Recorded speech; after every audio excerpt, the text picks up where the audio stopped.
Senhores, boa noite. Sejam bem-vindos à quinta etapa do ciclo de palestras do Partido Novo Santa Catarina. Me chamo Fernando, sou um dos apoiadores do Novo aqui em Santa Catarina e fico muito feliz de ver que hoje a gente tem um bom público aqui, num dia de semana, sabendo que todo mundo sai cansado do trabalho, da faculdade, e percebo que realmente a gente está conseguindo de alguma forma aí agregar e tentar resolver essa crise de representatividade e essa crise de confiança que a gente tem hoje no Brasil em relação à política. Então, um evento político conseguir atrair tanta gente é realmente notável.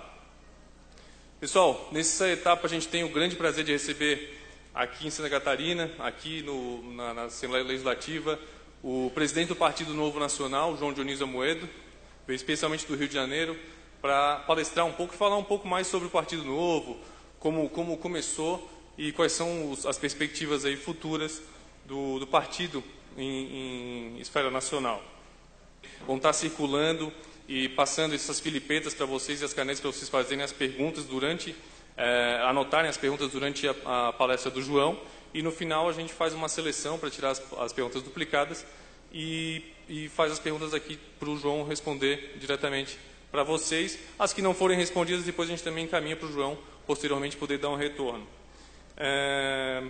Antes de passar a palavra para o nosso coordenador estadual aqui do Novo Santa Catarina, Alexandre Paiva, eu queria deixar uma frase que eu acho que representa muito o que a gente está vivendo aqui agora. É uma frase que é atribuída a Vitor Hugo, o pensador Vitor Hugo, que diz que nada mais é poderoso do que uma ideia cuja hora chegou. Pessoal, obrigado e bem-vindos ao Novo.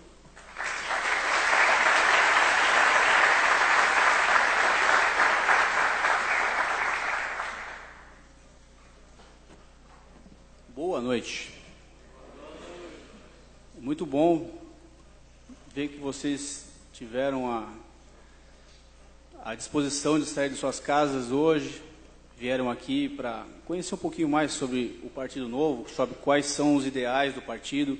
Muitos já conhecem, né, pela internet, já acompanham há algum tempo o partido, conheço bastante gente daqui que já tivemos a oportunidade de conversar e sabem mais ou menos o que é o Novo e o que o Novo traz para o futuro aqui no país. E antes de passar a palavra para o João, eu gostaria de falar um pouquinho sobre a situação do Novo aqui no Estado. E como o Fernando teve a perspicácia de falar, eu também dou os parabéns às pessoas que tiveram também a força de vontade de pegar a estrada, sair de casa para vir até aqui. Sei que tem bastante gente de fora, de Joinville, Criciúma, tem gente de Itapema, tem gente de Joinville, Balneário Camboriú, muitas pessoas que vieram de fora para ouvir um pouco sobre o que é o Novo. E me perguntaram como é que eu faço para que o Novo chegue até a minha cidade também. O João vai explanar um pouquinho sobre isso também, mas eu gostaria de falar que o Novo, ele vai chegar. Só que ele vai chegar depende de cada um de vocês fazer o trabalho, fazer com que o Novo chegue na sua cidade. O trabalho, ele consiste inicialmente em divulgação, levar a ideia aos amigos, aos seus parentes, aos seus conhecidos, falar sobre qual é a perspectiva para o futuro, o que o Novo apresenta. E aqui em Florianópolis nós temos o prazer de já ter um grupo formado já há algum tempo, basicamente já desde o começo do ano vemos nos reunindo mensalmente, organizando eventos já, que com esse também foram um sucesso. E a nossa perspectiva é muito, muito grande para o estado de Santa Catarina. Tivemos agora recentemente as eleições, onde nós vimos que a oposição aqui no estado deu um banho na situação, no governo, porque ninguém aguenta mais o que está acontecendo. E o Novo, ele é o contraponto exato de tudo o que esse governo que está aí propõe. A nossa proposta é a água para o óleo, não se mistura, são totalmente opostos. E eu gostaria também, depois de ter a oportunidade de conversar com quem eu já não tive a oportunidade de conversar, e bater um papo e explicar mais detalhadamente como que vocês podem fazer para que nós possamos no futuro estar também na cidade de vocês. Eu me proponho também a me deslocar até a cidade para, quem sabe, fazer um evento, fazer uma palestra, ajudar vocês a levar o Novo para o interior do estado. E eu estou à disposição para que vocês me procurem, vamos conversar para que isso aconteça. E eu não vou me alongar muito mais, vamos passar a palavra para o nosso convidado de honra, veio do Rio de Janeiro, que veio acho que de mais longe aqui foi ele, né? João, por favor.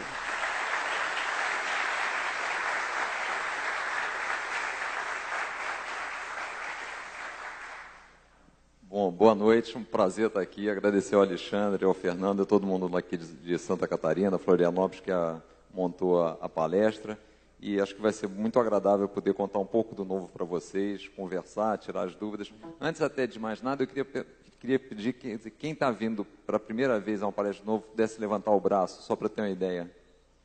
Primeira vez que vocês estão vindo aqui, ótimo. Então, bom só porque até ajuda a gente a falar um pouquinho do histórico. Primeiro de tudo, só me apresentar. Então, meu nome é João Dionísio, eu tenho 52 anos, fiz engenharia civil no Rio de Janeiro e administração de empresas. Sempre trabalhei, apesar de ter feito engenharia, trabalhei toda a minha vida na área financeira. E aí, em 2008, 2009, veio essa ideia que eu até comento que nos assustou, me assustava lá atrás, de montar um partido político, né? Só para vocês entenderem o que aconteceu, conversando com alguns amigos na verdade, em São Paulo, nós estávamos conversando e falando, não é possível que no nosso país a gente pague tantos impostos e os serviços públicos sejam tão ruins. Né? Aí a gente falou, bom, será que a gente não consegue se aproximar da administração pública, começar a fazer alguma coisa, levar parâmetros da iniciativa privada para esse mundo público? E fizemos uma aproximação lá no Rio, tinha uma pessoa conhecida que, na verdade, tínhamos um amigo em comum, que tinha um candidato a prefeito no Rio. Nós fomos lá, nos aproximamos, e aí vimos que a gente nunca tinha se metido com política, mas aí vimos o seguinte, olha, o trabalho é muito maior do que o que a gente imagina. Né? A constatação, a conclusão na época foi, a gente precisa mexer nesse modelo de Estado que está aí, a gente vai falar um pouco sobre isso. E aí surgiu a ideia, falou, bom, para fazer essa mexida que nós gostaríamos, temos que trazer novas lideranças para a política, temos que trazer gente nova para participar. Precisamos fazer isso através de uma forma democrática e criar um processo que efetivamente as mudanças que a gente queira funcionem. Nós vamos ter que fazer essas mudanças trazendo gente nova e criando a ferramenta pela instituição democrática que existe. Então o partido era a solução e falei, bom, vamos então começar ao partido, como eu comentei, assustava um pouco, porque a política é muito mal vista, né? Então, quando você fala que vai se envolver na política, a pessoa já pensa que você está fazendo isso por algum interesse pessoal, buscando algum lucro, algum benefício, né? Tanto é que eu acho estranho que várias vezes você conversa com várias entidades, várias coisas, a primeira coisa que a pessoa fala é que ele é apartidário, como se aquilo significasse honestidade. Né? Mas o fato é que a gente resolveu tocar em frente, era um grupo pequeno. E aí, em 2010, no final de 2010, esse grupo convidou alguns amigos, fizemos umas 2, 3 apresentações e falamos, estamos pensando em tocar esse negócio, montar um partido com essas ideias, para trazer gente nova para a política, temos que participar, a política está no nosso dia a dia, está na nossa vida diariamente, então, se a gente não participar, se a gente não fizer nada, essa coisa não vai mudar. E aí, perguntando para as pessoas, se vocês estiverem dispostos a serem nossos sócios nesse projeto, a gente vai em frente, né? E aí, na época, abordamos cerca de 200 pessoas, e aí, em fevereiro de 2011, 2 meses depois, nós fizemos a fundação do partido.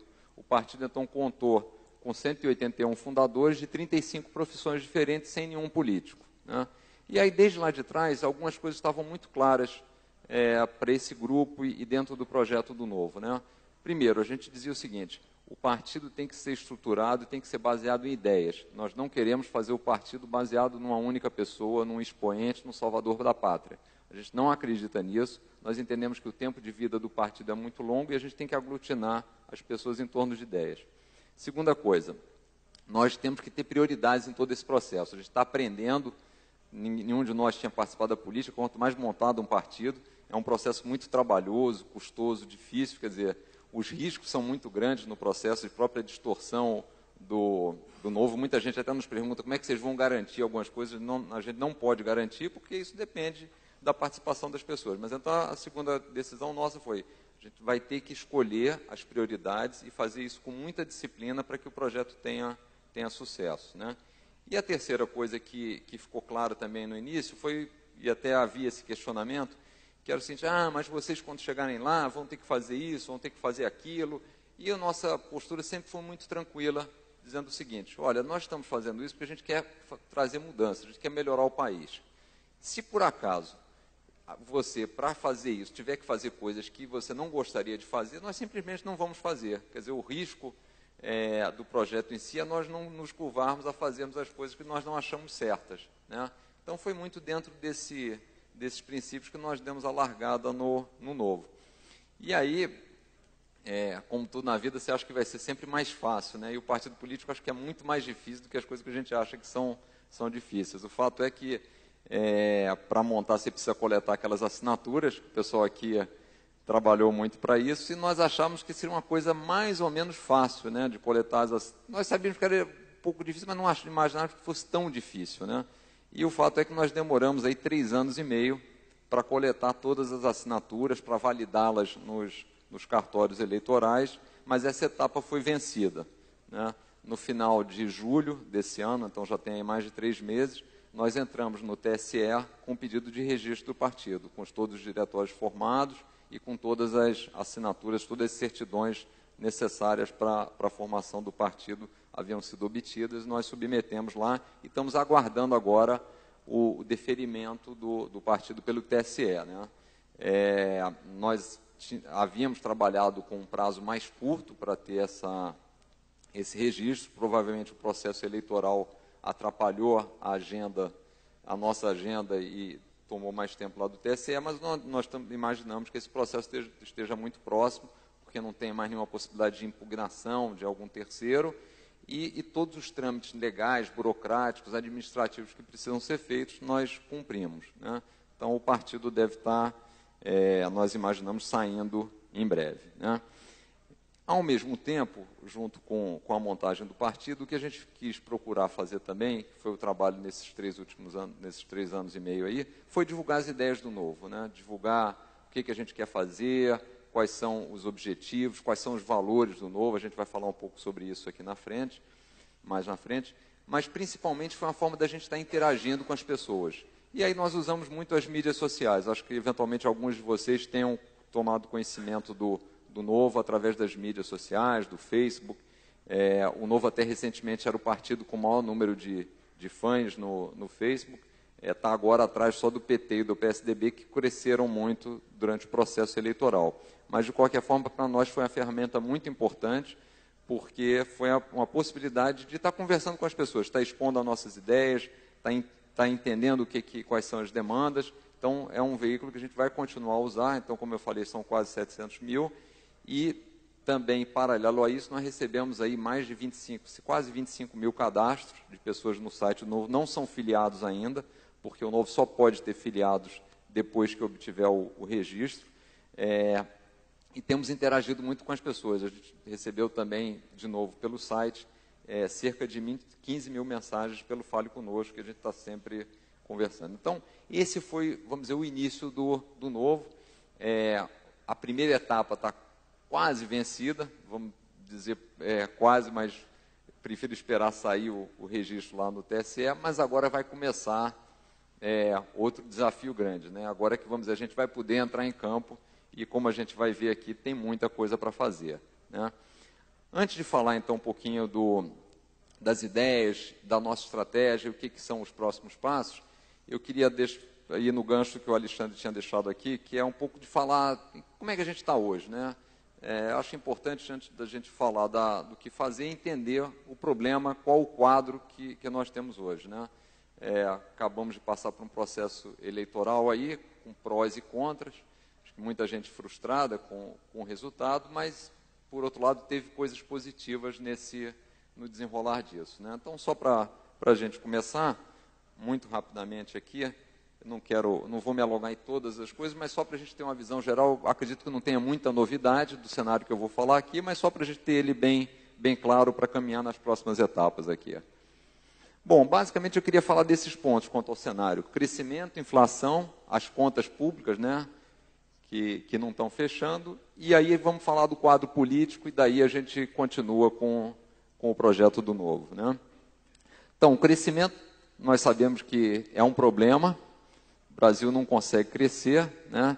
E eu não quis listar todos, porque nem cabia no slide, mas só para a gente ter ideia de alguns. Quer dizer, o país não tem infraestrutura, o custo de capital é muito alto, né? Taxa de juros crescente, então qualquer coisa que você vá fazer no Brasil é cara. Difícil de atrair investimentos, por quê? Porque o governo tem uma política que demoniza o lucro, então se o sujeito tem lucro é muito ruim, então ninguém vai investir se não for ter lucro, né? Você vai reinvestir o seu lucro. Você não pode ter lucro porque é mal visto, você não investe. Carga tributária elevadíssima, então todas as empresas brasileiras, especialmente a indústria, têm perdido competitividade ao longo do tempo, porque você não consegue fazer um produto e vendê-lo pelo preço para suportar a carga tributária que você tem que pagar. E, por último, a produtividade é muito baixa, porque tem pouco investimento na qualificação das pessoas, e com isso você também não consegue ter ganhos no processo. O interessante notar é que, se a gente for pensar sobre cada um desses pontos, a gente vai ver o seguinte: infraestrutura é uma coisa que o governo sempre tomou para si e não consegue fazer. Custo de capital é elevado porque o governo, para combater a inflação, precisa subir os juros. A atração de investimentos é ruim porque o ambiente de negócio promovido pela gestão atual não privilegia investimento. A carga tributária é um reflexo da má gestão. E a produtividade também decorre da falta de programas e da falta de incentivo a esse tipo de melhor eficiência no processo. Então, no final, você tem um problema grande aqui, a grande maioria deles gerada pela ineficiência do governo no processo. Inflação é um problema, porque ela já está lá batendo na meta e tem coisas piores para acontecerem, né? Há uma quantidade grande de preços represados, da gasolina, que agora fizeram um pequeno reajuste, mas ainda está atrasado, tarifa de energia, o problema do câmbio, que tem se desvalorizado, isso vai refletir também, e, por último, ainda um problema de falta de energia e água, que vai onerar o preço desses insumos e ainda contribuir para índices piores aí. Bom, aí as contas públicas, eu achei interessante esse é um gráfico feito pelo Credit Suisse, e acho que é interessante mostrar aqui o seguinte: ele fez o seguinte, ele considerou a data de 2011 como um número 100, e traçou um gráfico como é que tem sido a evolução. Em vermelho são os gastos, né? E em azul a receita. Então, se a gente notar, o gasto vem sempre sendo crescente, né? Ele não para de crescer. Isso é claro. A receita vinha acompanhando sempre o gasto. Aqui, só para lembrar, foi a crise lá de 2008, 2009, então se teve uma queda grande, mas depois teve uma recuperação. Só que aqui, já a partir de 2011, final de 2011, meados de 2011, as receitas caíram muito. Por quê? A carga tributária está tão grande, sufocando tanto os negócios, que a atividade começa a reduzir. Como a atividade reduzindo, você acaba diminuindo a receita em volume total, o que faz com que a gente esteja abrindo aqui um buraco, né? E a gente sabe, qualquer um no seu dia a dia, que esse negócio, mais cedo ou mais tarde, essa conta vai ter que ser paga, né? E eu não sei se vocês chegaram a ver hoje no... Só mexer aqui. Não sei, hoje, só para explicar um pouquinho esses números, que eu achei interessante. Número é sempre um negócio meio complicado, mas acho que esse aqui dá bem uma ideia do que está acontecendo no país hoje, né? O governo lá atrás se comprometeu a fazer um superávit, quer dizer, ter um saldo positivo entre o que ele gasta e o que ele arrecada, para pagar basicamente os juros da dívida, né? Esse número, só para a gente ter uma ideia, eram 116 bilhões de reais. E aí faz aquelas coisas contábeis, olha, eu tenho que descontar, posso descontar isso, posso descontar aquilo, e ele acordou com o Congresso que poderia descontar alguns gastos que ele estava fazendo. Seria mais ou menos como se você fizesse uma reforma na sua casa e falou, bom, mas esses gastos aqui eu vou desconsiderar, apesar de você ter os gastos, né? Mas foi isso que ele fez. Ele falou, bom, pode descontar 35 bilhões desse número. E aí, no final das contas, eles acertaram que o governo teria que fazer esse superávit de 80 bi. E isso está na lei da responsabilidade fiscal. O executivo se compromete com esse número. O que aconteceu? Esse número até agosto, esses 80 até agosto eram 5 bi positivo. Quando chegou em setembro, eles fizeram 20 bi negativo no mês de setembro. Então, os 5 positivos viraram 15 negativo. Então, a gente terminou setembro com 15 negativo, e a gente tem que chegar no final do ano em 80, ou seja, tem 3 meses para fazer 95, né? Sendo que o último mês foi menos 20. Não vai chegar, óbvio, né? E a grande discussão que está tendo agora é o seguinte: se o governo não cumprir esse número que está na lei da responsabilidade fiscal, a presidente da República pode ser considerada responsável por isso. E isso pode caber até uma ação contra ela e, consequentemente, até um processo de impeachment. Não sei se vamos chegar a isso, provavelmente não, mas a negociação que está hoje em vigor, que era o que os jornais estavam noticiando hoje, que é o seguinte: eles estão querendo trazer esse número de 80, na verdade, para muito próximo do que tem. Então, até aquelas demandas só para a gente ter uma ideia do absurdo dos números, lembra que era 116 bi lá que ele tinha que chegar, que depois virou 80. Agora, o que eles estão pedindo para o Congresso é dizer o seguinte: olha, a gente gostaria de descontar mais gastos. Vamos desconsiderar alguns gastos que foram feitos, que tinham que estar na conta, mas só para efeito desse número, vamos desconsiderar mais gastos.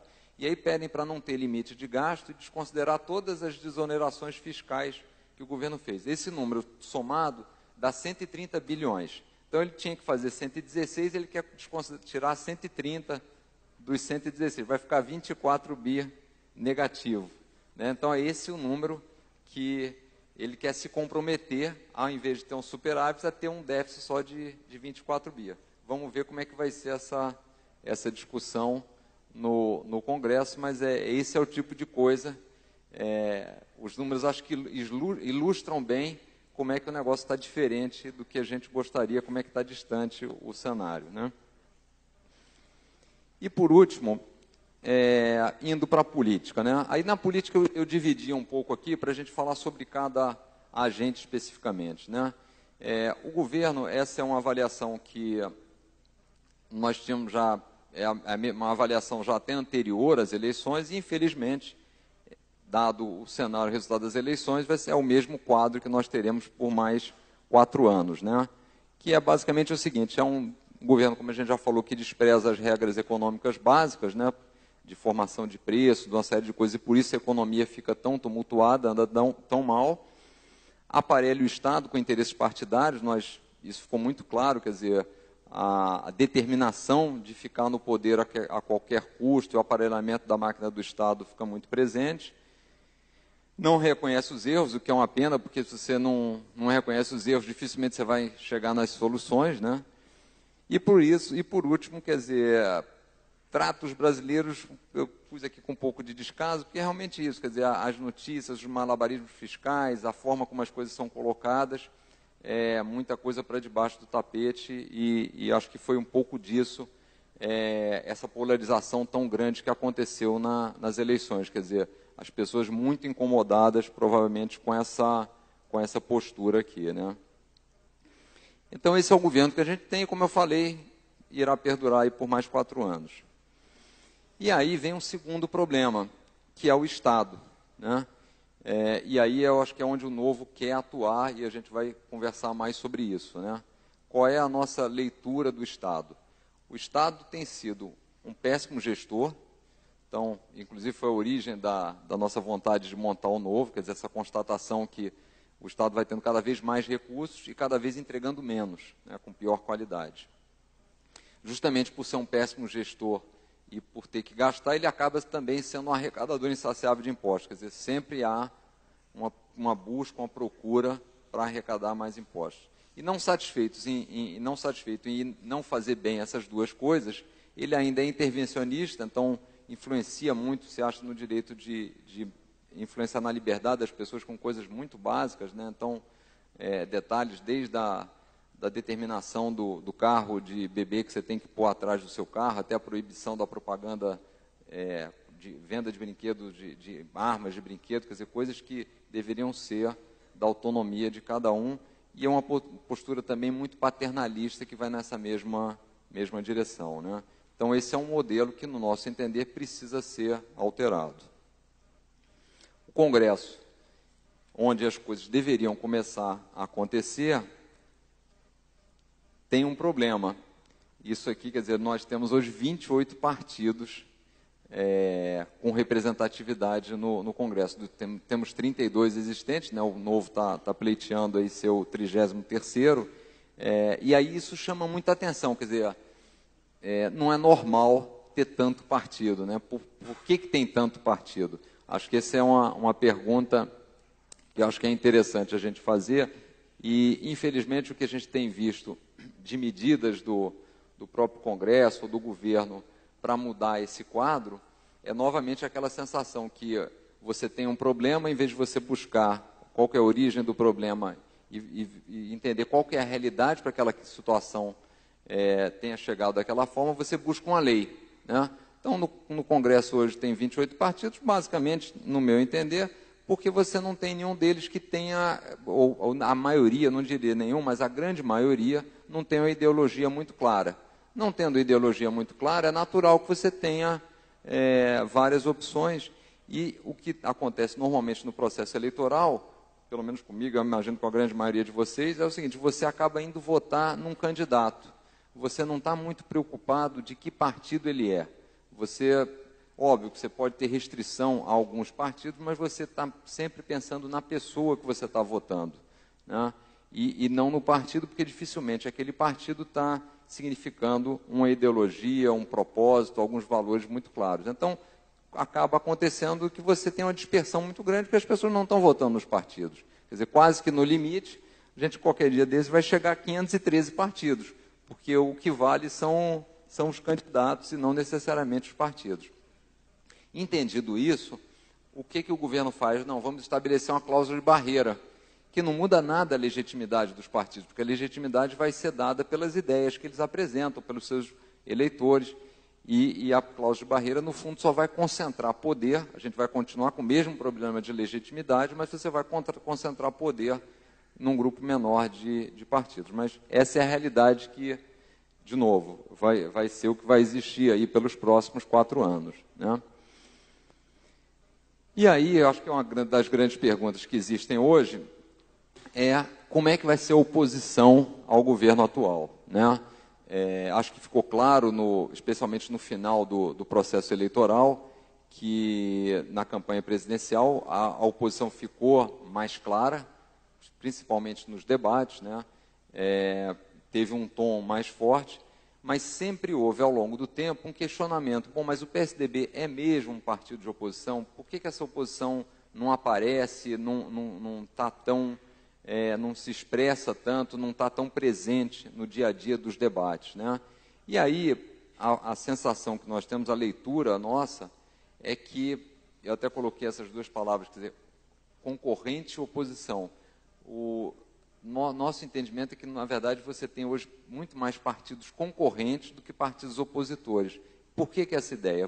Porque, basicamente, a disputa é sempre por quem vai ser o gestor daquele modelo de Estado, né? Se vocês repararem nas discussões e tudo, nas próprias propostas, desde lá de trás da campanha anterior ou nessa, com pequenas diferenças, até porque, nesse caso, houve uma deterioração muito grande do governo atual, então fica mais claro e mais explícito você se apresentar como diferente, mas o modelo de Estado proposto é o mesmo modelo paternalista de Estado, mesmo modelo intervencionista, mesmo modelo que vai ser grande arrecadador de impostos e que vai prover uma série de coisas ao indivíduo com o dinheiro dele, né? Este é o modelo de Estado. A discussão que se faz sempre, e teve de novo presente, é que um grupo se diz melhor gestor do que o outro. Um grupo se diz mais sério, mais transparente, mas a proposta é sempre fazer a gestão por aquele modelo, né? E por isso talvez a oposição não fique tão clara, e a oposição acaba sendo um jogo de discussão quanto às características e às habilidades das pessoas, e muito menos com relação às ideias, né? Porque se de fato, olha, nós vamos ver quem pilota melhor esse carro, quem dirige melhor, você vai para as habilidades manuais, as habilidades individuais de cada um, né? Quem é o melhor gestor, e a discussão fica muito centrada nesse processo, e é o que a gente tem visto nas campanhas normalmente. Então, no nosso entender, vai continuar a existir uma oposição, mas muito mais com essa cara de que eu vou fazer melhor gestão, você fica aí precisando apostar no insucesso da outra, ou de algum fato específico, para você poder se diferenciar, porque as ideias, no fundo, elas são parecidas, né? Acho que no cenário atual, o que a gente está tendo, só para falar de oposição, claramente, quer dizer, os partidos que vão fazer alguma frente ao PT que está na situação é o PMDB e o PSDB, e aí difícil a gente saber, quer dizer, o PSDB claramente com um questionamento quanto à gestão, e o PMDB faz uma oposição que a gente não, é difícil você ter certeza absoluta se aquela oposição é em cima de valores do PMDB, coisas que ele acredita, ou aquilo, na verdade, é uma oposição feita porque você pressupõe algum tipo de negociação, né? O jeitão parece que é mais útil, mas, de qualquer forma, tem sido útil para barrar algumas iniciativas ruins do governo. Então, no curto prazo, tem funcionado, mas não dá para ter garantia de que daí vai vir grandes mudanças na estrutura, na forma do governo, né? Agora, entrando para as coisas positivas, né? Para a gente não ficar só no lado bom, até porque o país vai continuar a existir, tem muita coisa para fazer e eu acho que tem coisas boas aí. Acho que a principal coisa boa da eleição foi o engajamento das pessoas, né? Foi a participação popular. Acho que isso ficou claro. Nós sentimos isso nas próprias mídias sociais, no número de cadastrados, nos acessos ao site do Novo. Imediatamente após a eleição, obviamente esse número depois reduz um pouco, mas multiplicou por 10 o número de pessoas que acessam ao site do Novo, o número de pessoas que se cadastram, o número de mensagens recebidas pelo Fale Conosco, o número de seguidores no Facebook. Quer dizer, as pessoas saíram dessa eleição com vontade de fazer alguma coisa, né? Então houve realmente um grande engajamento da população nesse processo, e me parece que o importante é a gente não perder isso, né? Como canalizar isso para coisas efetivamente produtivas, né? Nós já tínhamos tido uma experiência ano passado, que foi a questão das manifestações, que as pessoas foram para a rua, mas infelizmente, e essa sempre foi a nossa tese, inclusive quando da montagem do Novo, é o seguinte: se você não tiver uma ferramenta para participar do processo, aquele movimento ele vai muito bem, mas depois ele não se transforma em nada, porque ele se transforma quase que só num processo, mas você não consegue implementar mudanças que possam ser duradouras, né? Então, essa foi assim, foi muito do motivo pelo qual nós partimos para montar o partido. Você precisa ter uma ferramenta para implementar as mudanças. Então, essa energia toda que se criou de insatisfação com o processo eleitoral, a gente precisa canalizar isso para coisas produtivas. Acho que vamos ter oportunidade de conversar um pouquinho sobre isso, né? Aqui, só para falar um pouquinho, terminando sobre o processo eleitoral, acho que ficou claro, e muita gente tentou até fazer algumas divisões, norte, sul, nordeste, sul, que acho que são ruins, agregam muito pouco, mas eu acho que uma divisão que dá para a gente entender é que tem pessoas que votaram única e exclusivamente pensando no curto prazo.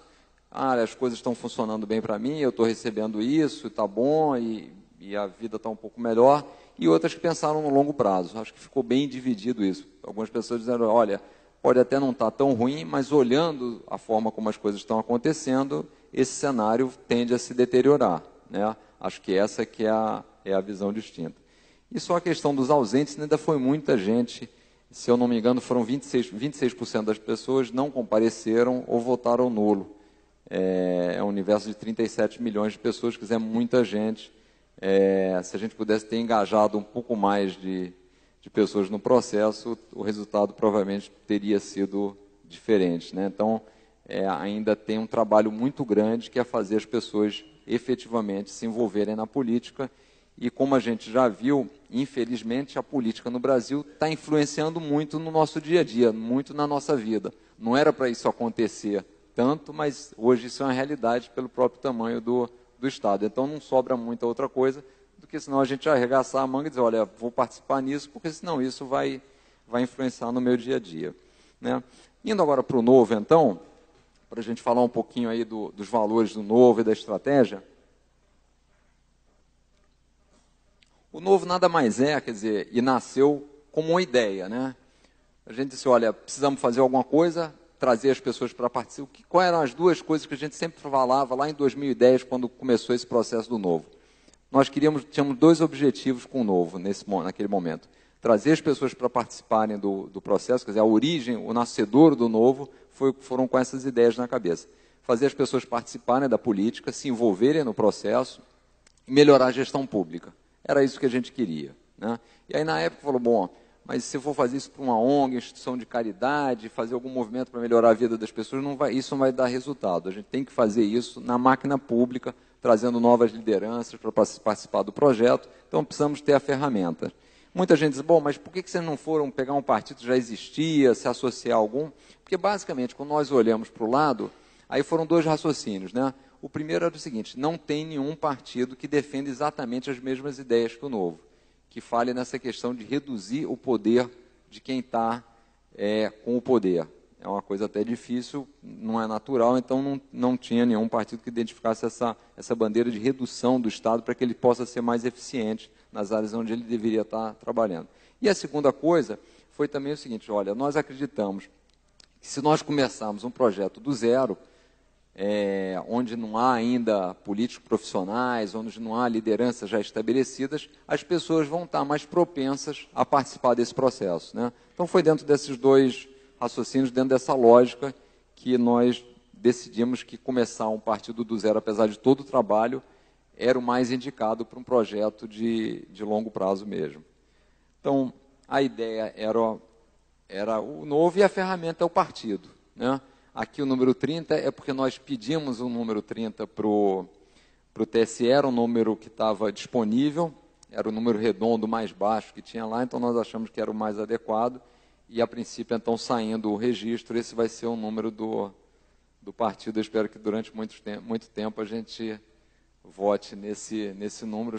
Outro dia recebemos até um fale conosco de um apoiador nosso que disse o seguinte, olha, eu estou tão irritado, tão mal-humorado, e estou torcendo tanto para o Novo chegar, que eu não me contive. Eu fui para a urna e digitei 30, mesmo sabendo que eu ia anular o meu voto, mas eu queria digitar 30.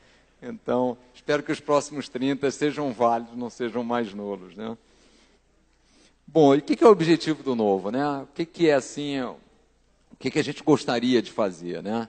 E aí a gente sempre que fala isso diz o seguinte, ó, a gente tem que ser ambicioso, a gente tem que pôr uma meta que ao chegar lá, a gente esteja satisfeito, né? Sempre que você põe a meta é um negócio difícil, que você vai se esforçar, então a recompensa tem que ser boa para compensar todo o esforço, todo o trabalho que você está fazendo. E aí a meta que a gente pôs para o Novo foi transformar o Brasil em um país admirado, né? Acho que hoje há uma grande parte das pessoas preocupadas em que o Brasil não vire uma Venezuela ou vire uma Argentina, né? E é muito triste a gente ter esse tipo de meta, né? Não virar, não entrar em campo para perder de pouco, né? Então, que é o que acontece hoje. Na verdade, a gente tem que mudar isso. A gente quer entrar e ganhar de goleada. Acho que esse que é a abordagem, acho que desde o início do projeto, todo mundo que está envolvido, e a gente conta com todos vocês nessa mesma percepção, a gente tem que ser ambicioso e ter vontade de realmente fazer a diferença. Então, a meta que a gente está colocando para o Novo é exatamente essa, transformar o Brasil em um país admirado, né? Como fazer isso, né? Qual que é a proposta, então? E aí a gente volta na origem do Novo, né? Basicamente, melhorar a gestão pública nas áreas essenciais, né? O Estado deveria atuar bem nas coisas básicas, né? Prover saúde, educação e segurança, quer dizer, isso era o mínimo que nós esperaríamos que o Estado fizesse, e principalmente, para fazer isso, seria bom que ele não fizesse mais nenhuma outra coisa, né? Porque a gente já sabe que é ineficiente, então qualquer um de nós, quer dizer, se você tem uma habilidade, você vai fazer aquilo que você faz bem. Se você começar a se meter em tudo, você não vai fazer nada direito, né? Então, a proposta do Novo é melhorar a gestão pública. E como é que a gente faz isso?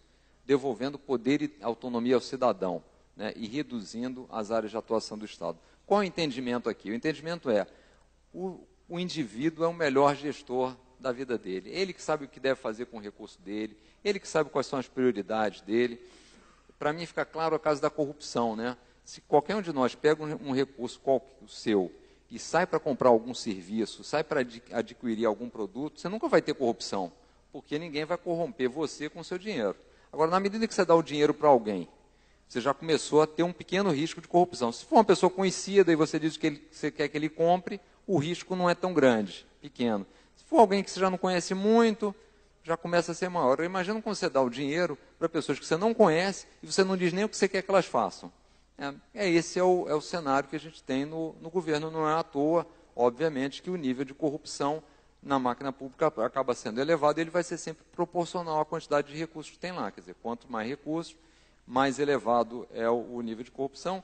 E a outra coisa que também, só para dar como exemplo, que é aquela questão, de novo, de se buscar o entendimento certo para se combater o problema, que é a questão do custo das campanhas políticas, né? Então, muita gente diz o seguinte, a gente tem que limitar o custo da campanha política, porque ela está muito elevada, temos que instituir financiamento público de campanha, porque ela está muito onerosa. Mas por que a campanha política é tão cara? Porque, ao ser eleito, você consegue ter acesso a uma quantidade muito grande de recursos, né?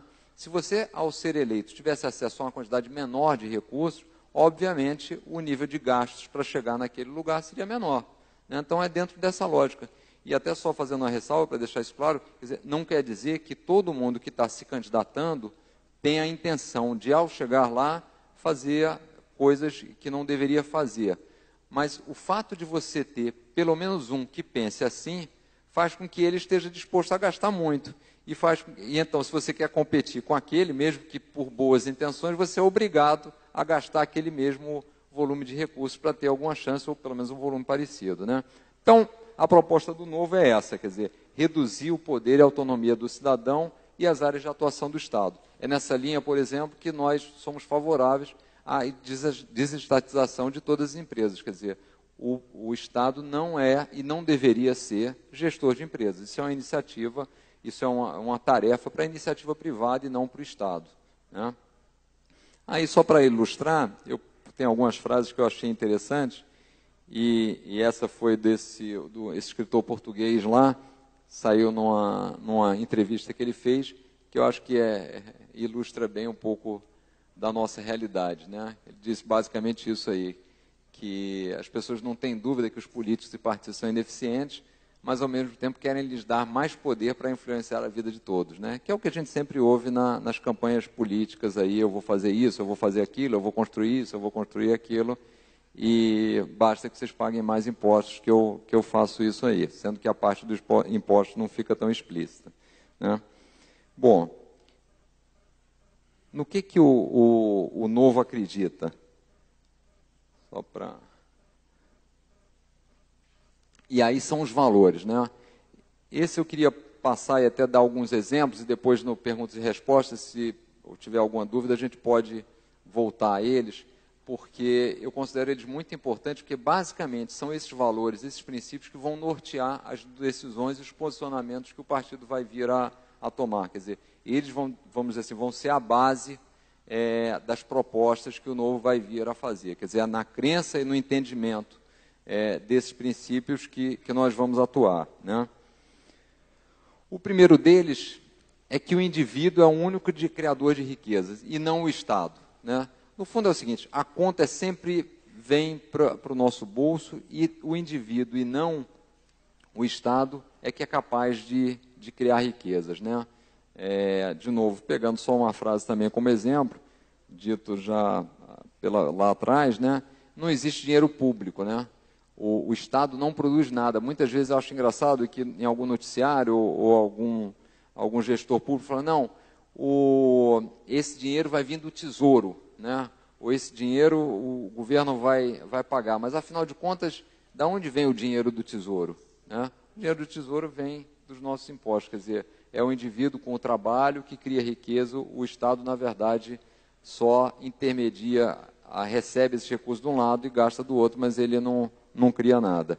Nessa mesma linha, e esse é um conceito que, infelizmente, o que a gente ouve continuamente é o contrário, essa ideia não é deixada clara, que nada fornecido pelo Estado é gratuito, né? Então, a rotina, nós ouvimos que, essa história que eu comentei com vocês, de que o governo vai pagar aquilo, que o governo vai pagar aquilo outro. Então, a tarifa de luz baixa, todo mundo fica satisfeito que a tarifa de luz baixa, e aí o governo diz o seguinte, não, o Tesouro vai pagar a diferença desse subsídio que está dando a conta de luz. Aí passa um pouco tempo, um pouco mais, a conta não fecha, como eu já mostrei naquele gráfico lá, e aí o governo, por exemplo, no caso da energia, aumentou o tributo sobre a cerveja. O preço da cerveja ficou mais elevado porque ele aumentou a alíquota de impostos, basicamente para pegar esses recursos e utilizar para cobrir o buraco que tinha sido feito na conta de energia. Quer dizer, a conta não paga e o que é pior, ao fazer isso, a gente até brinca, quer dizer, o sujeito que nunca usou ar-condicionado na vida, que ficou lá, agora vai ter que pagar mais caro na cerveja para pagar o ar-condicionado de alguém que usou com taxa subsidiada, né? Isso é assim, rotineiramente no governo, nós vemos isso, esses próprios processos de concessão de estradas. É engraçado porque o governo tem uma preocupação muito grande com o preço. Então, por exemplo, na estrada, ele fixa alguns preços e aquele preço acaba sendo muito baixo, não aparece ninguém para assumir a concessão da estrada. E o que ele faz? Dá um financiamento numa taxa subsidiada por um banco público, para viabilizar que você tenha alguém. Resumo da história, a conta da estrada, que deveria ser um pedágio adequado e deveria ser paga por quem vai usar a estrada, acaba sendo pago por todo mundo, né? Então, o sujeito que nem tem carro vai pagar a conta através do tributo mais elevado, vai pagar a conta da estrada, né?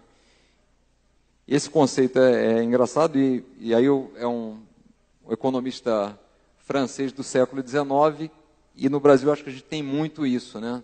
Todos querem viver à custa do Estado, mas esquecem que o Estado vive às custas de todos. Então, esse é um conceito muito importante, porque várias vezes a gente está ouvindo muitas promessas, muitas vendas de ideias e passam-nos a impressão de que isso não tem custo.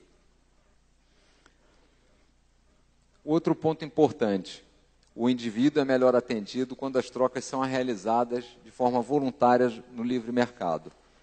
Aqui eu vou só dar uma parada, porque esse até é um negócio que muitas vezes, volta e meia, e aproveitando até essas discussões que a gente tem no Facebook, muita gente vem e diz, não, mas é pior, porque quando eu faço algum negócio com a iniciativa privada tem um lucro. E quando eu faço alguma coisa com o governo não tem lucro. Então, o preço do produto do governo, teoricamente, é mais barato, né? Só que a gente esquece que quando tem concorrência em algum produto que você está comprando, o lucro tem que ser pequeno ou o menor possível, porque senão, se aquele sujeito tiver um lucro muito elevado, você faz com outro. Então, você já tem uma tendência a você ter o lucro, vamos dizer, não diria regulado, mas tem uma competição para que esse lucro seja menor.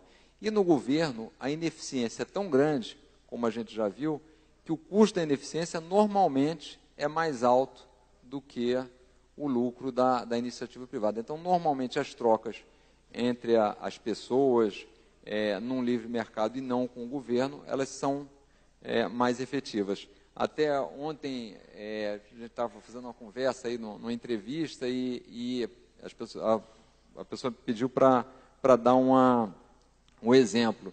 E aí eu dei um exemplo que eu queria repetir para vocês, que eu acho que reflete bem isso. Eu acho que um bom exemplo disso aqui é o Bolsa Família, né? Aí vocês vão achar, mas por que o Bolsa Família? Basicamente pelo seguinte, o governo faz uma série de programas, você tem o serviço de saúde, você tem o serviço de educação. O que o governo faz? Constrói escola, constrói hospital, contrata o professor, contrata o médico, compra os equipamentos e faz a gestão de todo esse negócio, né? O que aconteceu no Bolsa Família? Que foi um programa basicamente feito para tentar combater a miséria ou melhorar um pouco a vida das pessoas numa faixa muito baixa de pobreza. Ele basicamente diz o seguinte, ele deu o dinheiro. Ele não foi construir, por exemplo, supermercado e permitir que as pessoas fossem naquele supermercado público comprar produtos. Imagina se o governo tivesse sido construído esses supermercados. Como é que seria a qualidade do supermercado? Quanto teriam custado os supermercados? Como é que seria a qualidade dos produtos? Ele deu dinheiro para as pessoas. E aí a gente vê, as pessoas reclamam dos programas de saúde, as pessoas reclamam dos programas de educação. Agora, e os usuários que têm o dinheiro do Bolsa Família? Esses estão mais contentes com o programa. Então, eu diria que esse é um programa que funciona bem, porque você deu dinheiro, deixou a pessoa com liberdade para optar o que ele quer fazer e deixou que ele fizesse as compras ou o gasto dela no livre mercado, né? Então, acho que esse é um bom exemplo que ilustra por que no livre mercado, onde as trocas, de novo, são voluntárias, você tem um resultado melhor.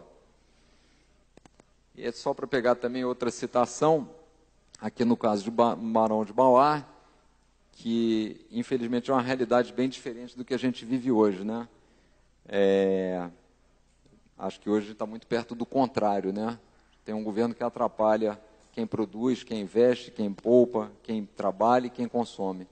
E o que a gente gostaria era de ter o outro lado. Fechando aí os últimos dois valores do novo, essa questão da liberdade é fundamental para o bem-estar e o desenvolvimento do indivíduo, né? E acho que isso vai muito contra essa ideia de um Estado intervencionista e paternalista, quer dizer, há uma sensação de que as pessoas, olha, você não tem condição de fazer isso, é melhor que o governo faça por você, né? Um exemplo aqui, por exemplo, eu acho que é o fundo de garantia, né? O fundo de garantia, o que é? É o resultado do nosso trabalho que você recebe do seu empregador, lá 8%, só que ele tem que ser depositado na Caixa Econômica Federal, render menos que a inflação, e você tem algumas regras para poder sacar. Mas, afinal de contas, esse dinheiro não é fruto do seu trabalho, não é você que está fazendo jus a ele. Por que você não deposita onde você quiser, você não aplica da forma que você gostaria e você saca ele quando você acha que precisa? Ah, não, porque se a gente deixar vocês fazerem isso, vocês vão tirar esse dinheiro todo, vão ficar sem poupança, vão gastar mal. Então, é um raciocínio que não faz muito sentido, quer dizer, vai contra as liberdades. Então, por exemplo, para o novo, o fundo de garantia deveria ser opcional. Quem quiser deixar na Caixa Econômica depositado, deixa. Quem quiser depositar no outro negócio, no outro fundo, no outro papel, no outro investimento, deixa. De novo, a responsabilidade é de cada um. Se o sujeito pegou aquele negócio e comprou uma ação que depois virou pó, liberdade com responsabilidade. Cada um deve ter autonomia para fazer a gestão da sua vida. Então, é fundamental a gente voltar com esse conceito de liberdade, que parece, às vezes, assim, muito abstrato, mas ele está no dia a dia nosso aí das atividades que nós estamos fazendo, né? E, por último, essa questão da responsabilidade, que, de novo, me parece também um item importante para a abordagem de algumas coisas que nós constatamos no dia a dia. Quer dizer, a responsabilidade final é aquela contrapartida, né? Se você tem a liberdade, a responsabilidade é sua, né? A responsabilidade final é sempre do indivíduo.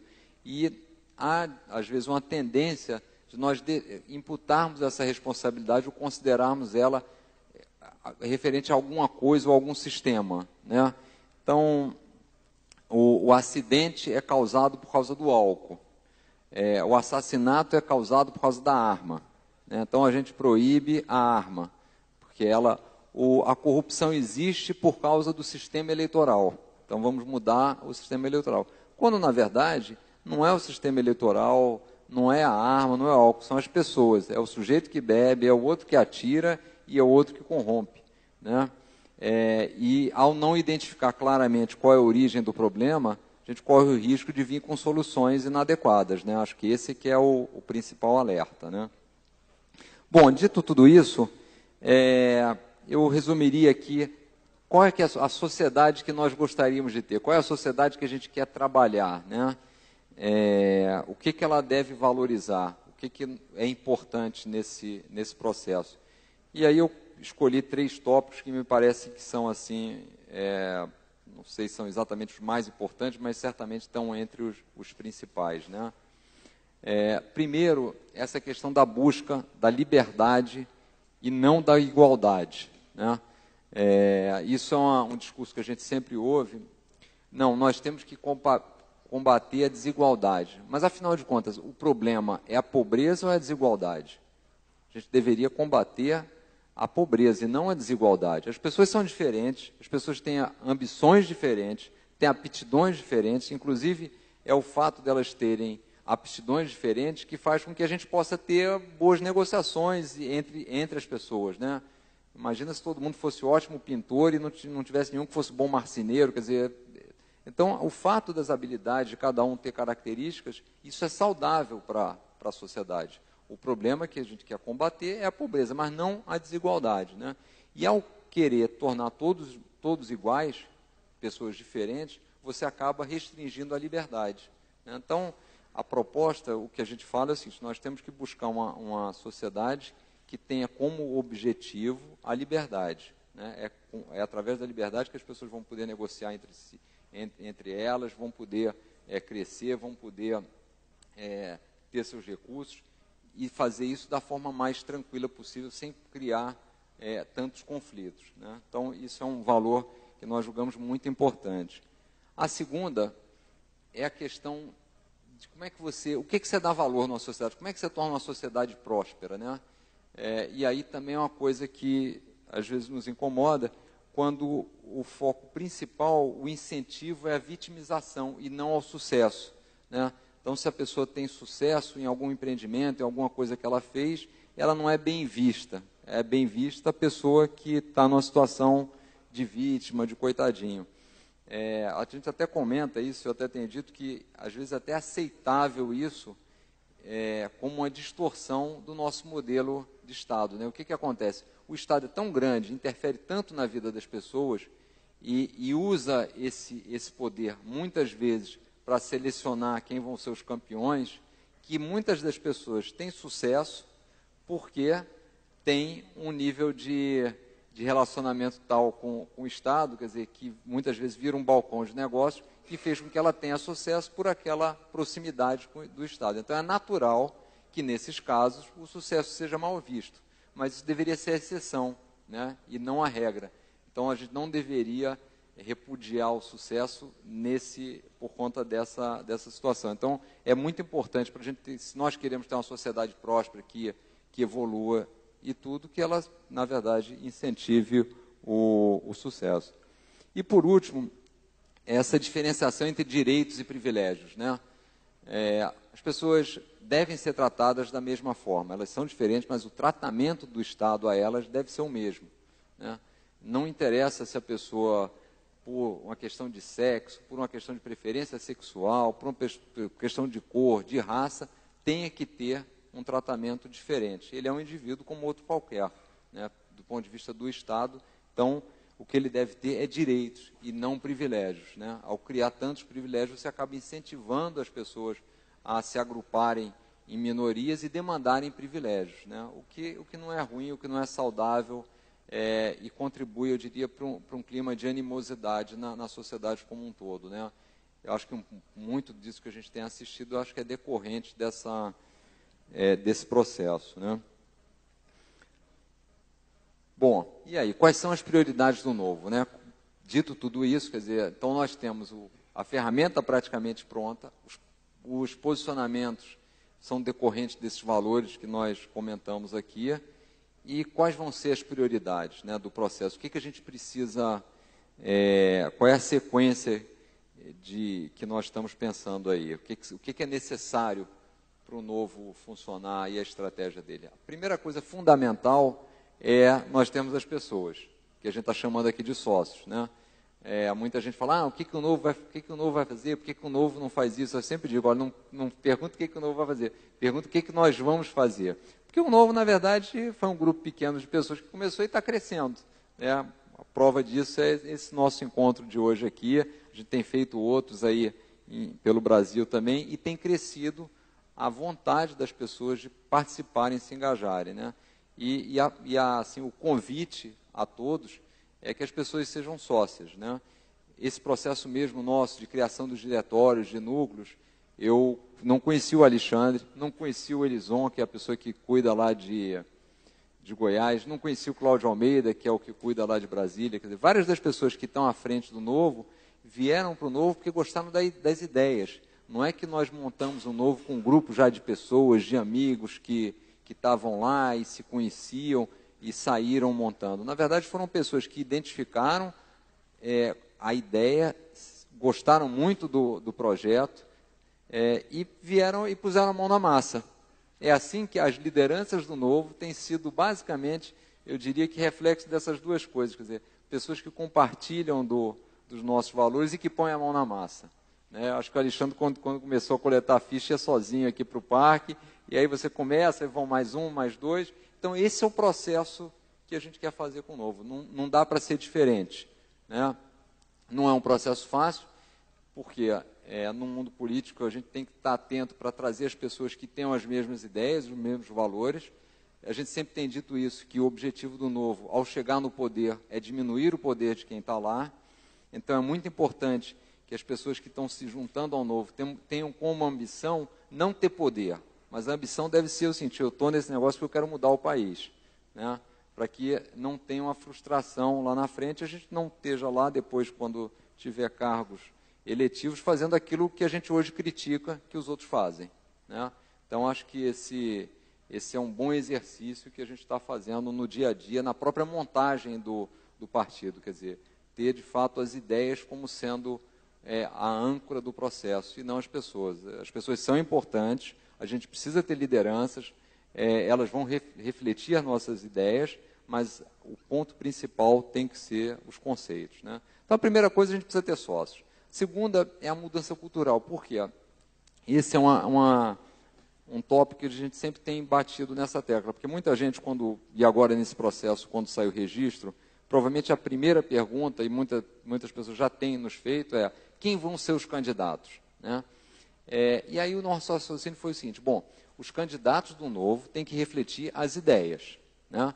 Então, antes de vender os candidatos, nós temos que vender as nossas ideias, nós temos que ter os eleitores que gostam dessas ideias, porque se nós não fizermos isso, que é um processo diferente do que fazem os outros partidos, qual é o processo alternativo a esse? O processo alternativo é buscar pessoas conhecidas, né? Então, você vai atrás de pessoas conhecidas, sem muita importância do que elas pensam, o que elas fizeram, mas basta que elas sejam pessoas reconhecidas, normalmente por qualquer outra habilidade que não a gestão pública, né? Então, o sujeito apareceu lá no BBB, foi muito bem lá, ou é um bom cantor de pagode, e aí esse sujeito jogou bem o futebol, esse sujeito é o nosso candidato. Ou era um palhaço. Então, e aí nós não podemos e não queremos entrar nesse roteiro, né? O que a gente sempre fala é o seguinte: o que tem que ser popular, no caso do Novo, são as ideias. Então, o que a gente tem que fazer, que é esse exercício que a gente está fazendo hoje aqui, é o seguinte: os valores do Novo são esses, e a gente entende que esses são importantes por causa disso, disso e disso. As ideias e os valores é que a gente tem que divulgar.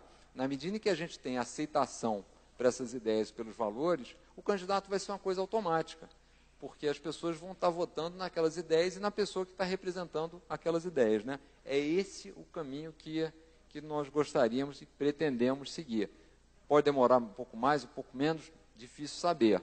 Isso vai depender muito da nossa capacidade de aglutinar outras pessoas. Se a gente for muito rápido nesse processo, vai demorar menos. Se for demorado, não tem jeito, né? O atalho, normalmente, você paga o custo por pegar um atalho, e nós entendemos que não vale a pena pegar o atalho, porque senão você perde toda a essência do projeto. Então, na sequência, com essa mudança cultural, com a divulgação das ideias, viriam as propostas, né? E aí sim os candidatos. Obviamente, essas etapas não são estanques, quer dizer, você nunca vai terminar de fazer uma para começar a outra. Você vai fazendo todas elas mais ou menos ao mesmo tempo, mas com alguma prioridade. Então, certamente hoje nós continuamos procurando os sócios, já estamos fazendo a mudança cultural, muito em breve pretendemos começar a já rascunhar propostas efetivas na gestão, porque muita gente pergunta qual é o plano de saúde, qual é o plano de educação, isso a gente ainda vai fazer baseado naqueles valores.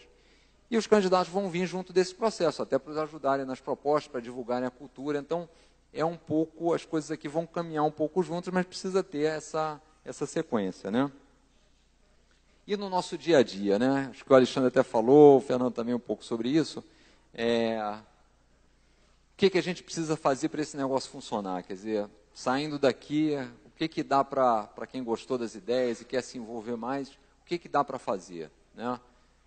Certamente dá para se juntar aqui ao pessoal de Florianópolis, pessoal de Santa Catarina, tem de outros lugares aqui, até para comentar, a gente vai fazer um evento lá no início de dezembro, dia 3, em Curitiba, para quem é do Paraná. Depois mandamos aí as datas e os detalhes. Mas a primeira coisa, o que a gente precisa fazer?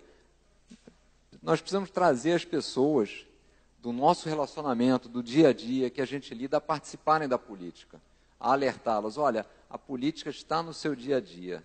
Muito das coisas que você está fazendo aqui, boa parte da definição da sua vida aqui está sendo dada por alguma lei que está sendo feita, por alguma decisão política que está sendo tomada. Então, nós precisamos influenciar nesse processo e não vamos deixar para influenciar nesse processo só a cada 4 anos. Né? Isso não funciona, nós ficamos muito dependentes da sorte, eventualmente. Né?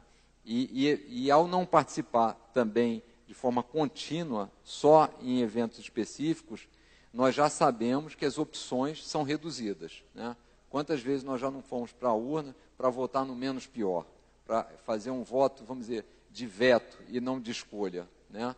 Você, às vezes, vota para vetar alguém e não para escolher alguém. Né? Então, a gente tem que participar do processo para mudar essa dinâmica. A pessoa tendo disposição de começar a pensar em política, entendendo que aquilo ali faz parte do dia a dia dela, vamos divulgar o novo. Né? Vamos explicar o que é o novo, por que é um partido político, por que é importante ter uma ferramenta, por que tem 30 partidos, mas a gente está montando mais um, por que sem um partido político as coisas não funcionam, porque é assim que funciona a democracia, a gente tem que trazer novas pessoas, então precisa do veículo, né? Precisa da instituição. Quais são as ideias do novo? Por que são essas ideias? Por que nós entendemos que o indivíduo é o melhor gestor da vida dele, e, consequentemente, indivíduo e Estado é um jogo de soma zero. Então, se você quer aumentar o poder do indivíduo, se quer aumentar a liberdade do indivíduo, você tem que diminuir a do Estado, porque um se sobrepõe ao outro, não tem como ser diferente. E, por último, esse, vamos dizer, é o nosso objetivo e é onde a gente, inclusive, está colocando uma meta, até para validar o nosso esforço, que é o seguinte: trazer filiados para o novo. E a gente fala aqui filiados de doação, por quê? Uma das nossas teses é que não deveria existir nem fundo partidário, nem tempo de televisão gratuito, né? Porque nós não julgamos que seja adequado você utilizar recursos de todos, impostos, para pagar campanhas políticas ou para ajudar partidos políticos a exporem as suas ideias. Especialmente quando você nem sabe quais são as ideias que vão ser expostas, eventualmente você não tem nenhuma afinidade com aqueles partidos que estão usando essa verba. Então, o Novo é totalmente contra a utilização a existência do fundo partidário e do tempo de televisão. Né? Agora, obviamente, o partido tem que ficar de pé. Você tem que fazer a apresentação, você tem que ter o advogado, você tem que fazer a contabilidade, tem uma série de custos, e isso você precisa pôr o partido para rodar e precisa ter esse recurso. Inicialmente, até para deixar isso bem claro para vocês, quando nós fizemos aquelas primeiras reuniões lá em 2010, nós pegamos um pequeno grupo de fundadores do Novo e esse pequeno grupo se comprometeu a bancar todos os gastos até o registro do Novo, que era basicamente os custos a parte inicial toda de registro e principalmente, que foi onde foram os maiores gastos, de coleta de fichas. Nós fizemos várias equipes para ir para a rua, para explicar o que era o Novo, para coletar fichas. Então, esse pequeno grupo lá de fundadores disse: olha, a gente vai colocar os recursos para trazer um Novo até virar partido. E a partir daí, nós temos que ter outras pessoas. Primeiro, porque não faria sentido um único grupo suportar tudo. E segundo, e acho que isso é muito importante, que é a validação da ideia. Nós queremos sócios, então a gente quer que as pessoas contribuam com esse processo. Como nós estamos, e essa é a proposta do Novo, defendendo o direito do indivíduo, nós julgamos adequado que seja o indivíduo que ajude a financiar o partido. Né? Então, essa etapa do registro está acabando e a gente vai entrar numa nova etapa e, para isso, a gente vai contar com os filiados. Só para vocês saberem, quer dizer, o Novo tem um estatuto com alguns diferenciais e algum deles é essa contribuição sindical. Quando a gente foi montar o estatuto do Novo, nós lemos assim, o estatuto dos principais partidos e aí fizemos algumas críticas para montar o nosso e alguns itens realmente chamaram a atenção. Um deles é essa questão da contribuição partidária. Né? A grande maioria, eu diria quase a totalidade deles, inclusive o partido da oposição e o partido da situação, a contribuição do filiado é proporcional quando a pessoa tem um cargo público e ele contribui com um percentual do salário dele como filiação partidária. O que nos chamou muita atenção, porque você cria um conflito de interesse na largada. Né? Se eu sou um partido político e eu vou receber um pedaço do salário de alguém, eu gostaria que ela tivesse, primeiro que ela tivesse um cargo público, porque ele tendo um cargo público eu vou ter aquele percentual. E segundo, eu gostaria que aquele salário fosse o mais alto possível, porque se eu vou receber um percentual, quanto mais ele estiver ganhando, mais eu recebo. O que é um negócio que não faz muito sentido. Então, já na largada, você cria um antagonismo aí de interesses entre o interesse do cidadão, que é ter o menor custo possível na gestão pública, e o interesse do partido. Então, não faz muito sentido isso, mas, infelizmente, essa é a realidade. No caso do Novo, só para vocês saberem, a gente fixou uma verba, cerca de R$300 por ano, para o filiado, cerca de R$25 por mês. Então, é o que o filiado do Novo vai poder contribuir. Obviamente, se quiser contribuir com mais, é muito bem-vindo, mas esse foi a ideia, sem nenhuma correlação com o carro que ele tem ou que ele venha a ter, né? E, de novo, é muito essa ideia de ter a pessoa como sócia do projeto, né? Falando um pouco, para terminar, da parte de núcleos e como é que a gente está fazendo a expansão do Novo, né? Que é um negócio que, de novo, depende muito de nós termos as pessoas nas localidades. Então, nós começamos a fazer montagem de núcleos municipais, né? Foi o caminho que nós achamos mais adequado, foi encontrar pessoas que, na sua cidade, têm interesse em divulgar o Novo e, principalmente, coordenar a atividade do Novo lá, e aí com essas pessoas você começa um relacionamento. Agora, isso não quer dizer que nós precisamos ter isso formalmente, quer dizer, qualquer pessoa, e isso é o que a gente tem pedido, que gostou das ideias, que, olha, eu quero estar mais presente nesse processo, convida os seus amigos, convida os familiares, o pessoal que joga futebol, que faz alguma atividade e apresenta as ideias. Quer dizer, no site do Novo está disponível material de apresentação. A gente vai estar mudando o site tão logo sai o registro, para poder colocar a questão da filiação. As pessoas vão poder fazer a filiação ao Novo totalmente online. Então, você entra no site, preenche seus dados lá e faz a filiação. E no site também vai ter material para que as pessoas possam, um manual, uma apresentação, que a pessoa possa utilizar isso para divulgar as ideias, né? É isso que a gente quer. E à medida que a pessoa sinta vontade tenha mais tempo disponível, queira estar mais presente no processo, a gente aí vai montando esses núcleos, ela vai liderando uma equipe, vai participando mais ativamente de toda a ideia do Novo. Mas o princípio toda divulgação, toda explicação é muito bem-vinda, porque é isso que vai fazer, é isso que tem feito.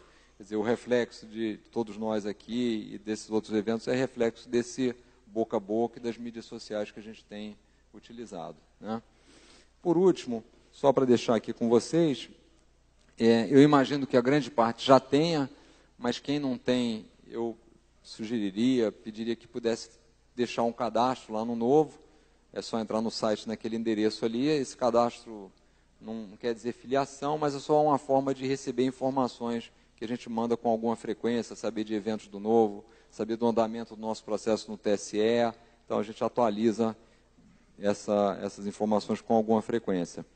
A página do Novo no Facebook também é muito atuante e é um lugar onde a gente tem procurado apontar o que nós achamos que está errado, quais são as sugestões que nós faríamos, como é que deveria ser feito, e ouvir também, tirar as dúvidas, ouvir críticas e sugestões. Então, é muito interativo ali, e o Fale Conosco é a mesma coisa.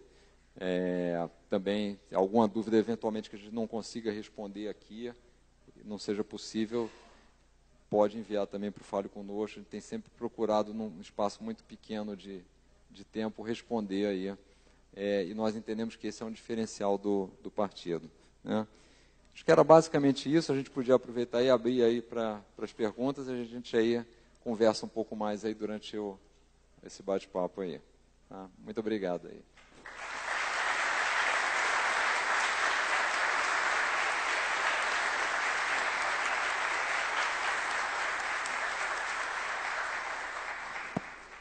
Pessoal, João, obrigado pela palestra, nota 10.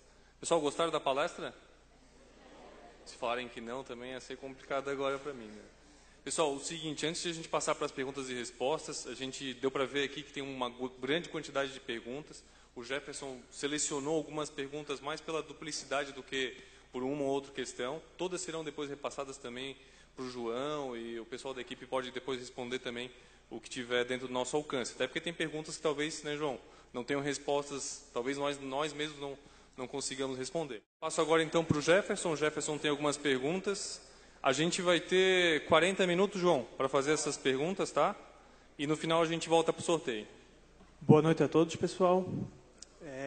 Quero inicialmente pedir desculpa a todos, porque infelizmente a gente não vai conseguir fazer todas as perguntas, mas todas essas filipetas serão entregues ao João e ele vai respondendo por e-mail assim que for acontecendo. Tem o e-mail de todo mundo aqui, não tem? Sim, tem. Tá ótimo. João, tem muitas perguntas aqui a respeito da estrutura do Novo já para as eleições de 2016. Haverá diretórios municipais? O Novo terá candidatos a vereador e prefeito em 2016?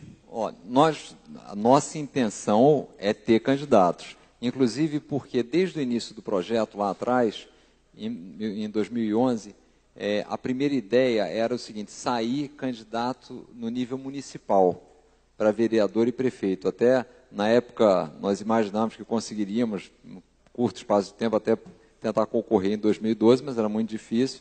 Mas por quê? O conceito sempre foi o seguinte: nós queremos também, precisamos levar nossas ideias para a prática, né? Porque não pode ficar só no universo das ideias e não fazer com que isso aconteça. Então, nós entendemos que é no nível municipal que as coisas acontecem, é lá que o eleitor sente a prefeitura, como é que está funcionando. Então, inclusive, um conceito que nós sempre defendemos também é uma ideia de franquia. Quer dizer, se o Novo for capaz de eleger em algumas cidades, não precisa nem ser grande, algumas cidades médias, prefeitos e vereadores, e fazer ali uma boa gestão, aquilo poderia virar referência para você fazer e possibilitar o crescimento do partido mais rápido. Então, nós queremos ter isso. Vamos ter que correr com esse processo, porque a gente sabe que as pessoas vão ter que estar afiliadas para concorrerem até outubro de 2015. Agora, isso tem que andar junto com as ideias, conforme eu comentei, né? Porque senão vai ser um pouco frustrante, eu diria. Quer dizer, não adianta a gente ter os candidatos e não ter discutido as ideias, não ter vendido os conceitos, porque a gente vai ser difícil eleger alguém. Então, se nós conseguimos caminhar bem com a venda das ideias e dos conceitos, queremos ter candidato. Vamos ter que andar com as duas coisas ao mesmo tempo, mas a intenção, de fato, é ter candidatos e ter os diretórios nessas localidades. Como é que a gente vai priorizar isso? De novo, pela aceitação das ideias. É óbvio que vai ser muito mais natural que nós venhamos a lançar candidatos nas cidades, nos estados, onde a aceitação das ideias do Novo tenha sido já maior do que aqueles onde a gente é muito pouco conhecido, onde há uma resistência a esse tipo de conceito, esse tipo de valor, né? Então, dito tudo isso, acho que aqui é um bom lugar para a gente desenvolver e ter candidato já em 2016 aí, pelo menos em Santa Catarina aí. Não sabemos em que cidade, mas contamos com vocês. João, tem duas pessoas aqui querendo saber qual será o posicionamento do Novo a respeito de assuntos polêmicos. O Eduardo quer saber se o Novo é a favor do voto obrigatório, e a Cecília Flores perguntou qual será o posicionamento do Novo em relação a esses assuntos polêmicos. A descriminalização do aborto, das drogas, e é isso. Como o Novo vai se posicionar a respeito desses assuntos? Tá. Tem alguns assuntos que o Novo já tem um posicionamento claro, como, por exemplo, a questão do voto. O Novo é a favor do voto facultativo. Nós entendemos que é um direito do indivíduo e ele deve ter liberdade para votar ou não. É claro, e nós defendemos enfaticamente isso, e o projeto do Novo é a maior prova disso, é que nós achamos que ninguém deve abrir mão desse direito, né? Você não deveria desperdiçar o seu voto, mas nós achamos que é responsabilidade e opção de cada um votar ou não. Então, essa é uma coisa muito clara. Tem dois temas, o aborto e a questão das drogas. O Novo definiu o seguinte: nós entendemos que esses são temas importantes, mas dado o nosso cenário, que a gente falou muito aqui, não são temas prioritários para o país. Nós entendemos que tem temas têm que ser resolvidos na frente. A gente tem um problema de infraestrutura, a gente tem um problema de educação, a gente tem um problema de carga tributária muito elevada, do tamanho do Estado, da interferência na vida das pessoas. Então, o Novo decidiu o seguinte: olha, esses são assuntos para os quais nós vamos nos posicionar mais à frente, depois de uma discussão maior, com uma quantidade maior de filiados do Novo.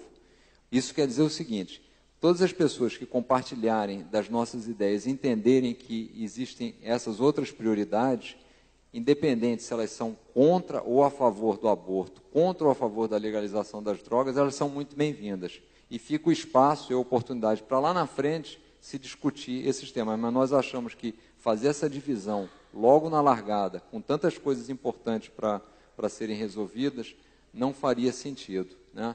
E fica a liberdade de cada um de ter a sua posição sobre esses temas, até porque não são temas simples, e a gente sempre fala que quer transformar o Brasil num país admirado. Quer dizer, a gente quer que o Brasil vire uma Suíça, uma Alemanha, os Estados Unidos, esse tipo de país, uma Austrália, e na maioria desses países, esses temas, essas questões ainda não foram bem resolvidas. Então, a nossa proposta é: vamos deixar isso para uma discussão mais à frente e vamos eleger as prioridades, né?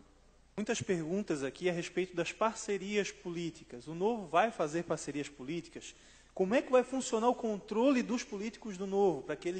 O Linen Bueno fez uma pergunta aqui que resume várias outras, né? O que o Novo vai fazer para não se transformar em um partido velho? O Novo, a princípio, é o seguinte: primeiro, isso vai depender de todos nós. A gente vai ter que estar muito vigilante com o partido. Até algumas perguntas a gente recebe: como é que o Novo garante isso? A gente não consegue garantir as coisas. Seria uma mentira a gente dizer que nós garantimos, porque eu até brinco: você assina um contrato dizendo que vai pagar um empréstimo, quem garante que você vai pagar? Ninguém. Então, o Novo não tem essa garantia. Agora, dito isso, existem algumas coisas que a gente quer fazer para minimizar esse risco. Primeira coisa, nós entendemos, decisão nossa, nós não vamos fazer coligações. Por quê? Porque os partidos não têm uma proposta semelhante ao Novo. Então, nós não vamos fazer coligação. Isso não quer dizer que, em determinado momento, não tem nenhuma opção. Por exemplo, nessa última eleição, o Novo se posicionou como apoiando o voto no Aécio, na 45. Dissemos: o projeto do PSDB é diferente do projeto do Novo, mas é importante preservar alguns avanços que foram feitos. E nós julgávamos que a gestão do PSDB preservaria mais essas conquistas, como a estabilidade econômica, do que como o combate à inflação, que preservaria mais do que o PT. Então, nós apoiamos isso, o voto nele, mas não significa dizer que nós viríamos a fazer uma coligação. São coisas distintas, porque a coligação teria como pressuposto ter as mesmas ideias, o que não é o caso com os 32 partidos existentes. Então, nós não vamos fazer coligação. Quanto aos políticos do Novo, aí aproveitando, talvez surja essa pergunta também, muita gente pergunta se a gente vai aceitar políticos já existentes, já que estão atuando.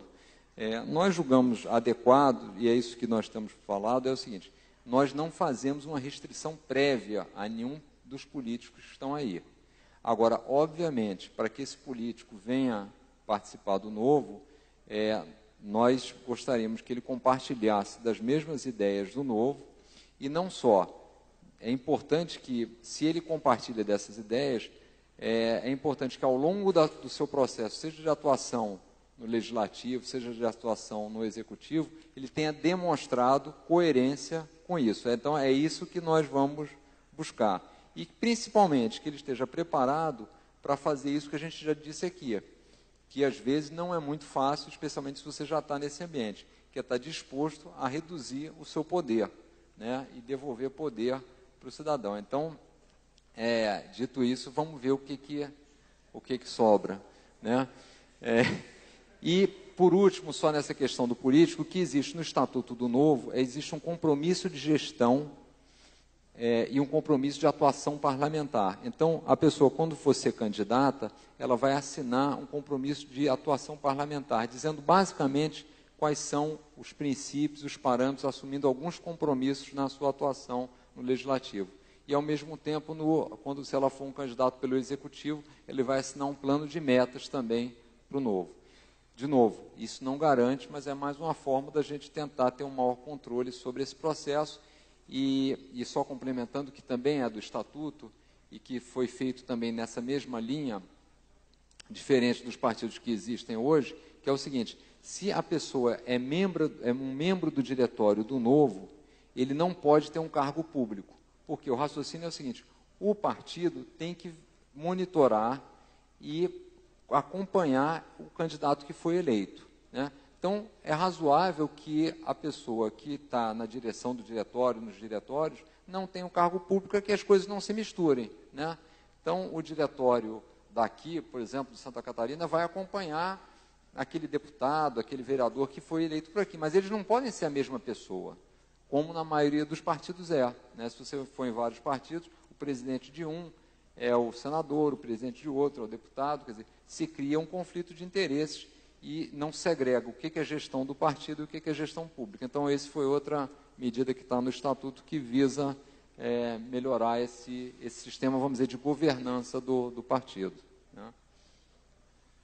João, o Antônio perguntou como seria a posição do Novo em relação às instituições como o INCRA, a FUNAI, né? E se aqui o Eduardo está perguntando se o Novo seria a favor da privatização da Petrobras. E o João Vitor está perguntando também a respeito dessas instituições, como ficaria a relação do Novo com as Forças Armadas. Quer saber qual é o posicionamento do Novo? Se ele é a favor da equiparação salarial, da retomada do aparelhamento, da renova da frota e tudo isso. Olha, eu vou tentar responder algumas, provavelmente outras a gente não tem a resposta pronta, até porque não nos debruçamos ainda sobre o assunto, né? Na parte de privatização, conceitualmente o Novo é contra qualquer empresa pública, né? Nós entendemos o seguinte: primeiro, não faz sentido do ponto de vista da liberdade do indivíduo. Por que eu estou dizendo isso? Quer dizer, não faz sentido você imaginar que alguém pagou mais imposto em alguma coisa, o sujeito comprou o feijão que ele comprou, o arroz que ele comprou, teve uma carga tributária maior e aquele dinheiro virou o capital da Petrobras ou o capital do Banco do Brasil. Cada um deve ser livre para adquirir a empresa que quiser, mas você não pode ser obrigado a fazer isso de uma forma compulsória, né? Então, o Novo, do ponto de vista de liberdade do indivíduo, nós achamos que não deveria ter empresa. E segundo, a gente sabe que o Estado é muito mau gestor. Então, vamos diminuir a quantidade de coisas que o Estado gere para ver se nas que ele precisa estar presente, ele vai fazer uma gestão melhor, né? Isso é uma coisa básica de alocação dos nossos recursos. Então, qualquer empresa deveria ser desestatizada. Óbvio que isso não é uma coisa que você faz do dia para a noite. Nenhuma das ideias do Novo você vai implementar do dia para a noite, mas você tem que ter isso no horizonte e saber que é aí que você vai chegar e fazer isso de uma forma gradual, né? A parte salarial, quer dizer, o nosso pressuposto é que as pessoas devem ter boa remuneração e devem ter as condições de trabalho adequadas, né? Eu não saberia dizer, quer dizer, quanto está defasado a parte de Forças Armadas, o que precisa ser investido, mas em tese, se aquela área é importante, você deveria ter ela bem equipada. Acho que esse é o pressuposto. E relacionamento FUNAI e INCRA, de novo, órgãos técnicos podem e devem existir, mas eles não podem ser gerenciados ou terem como objetivo uma questão ideológica, né?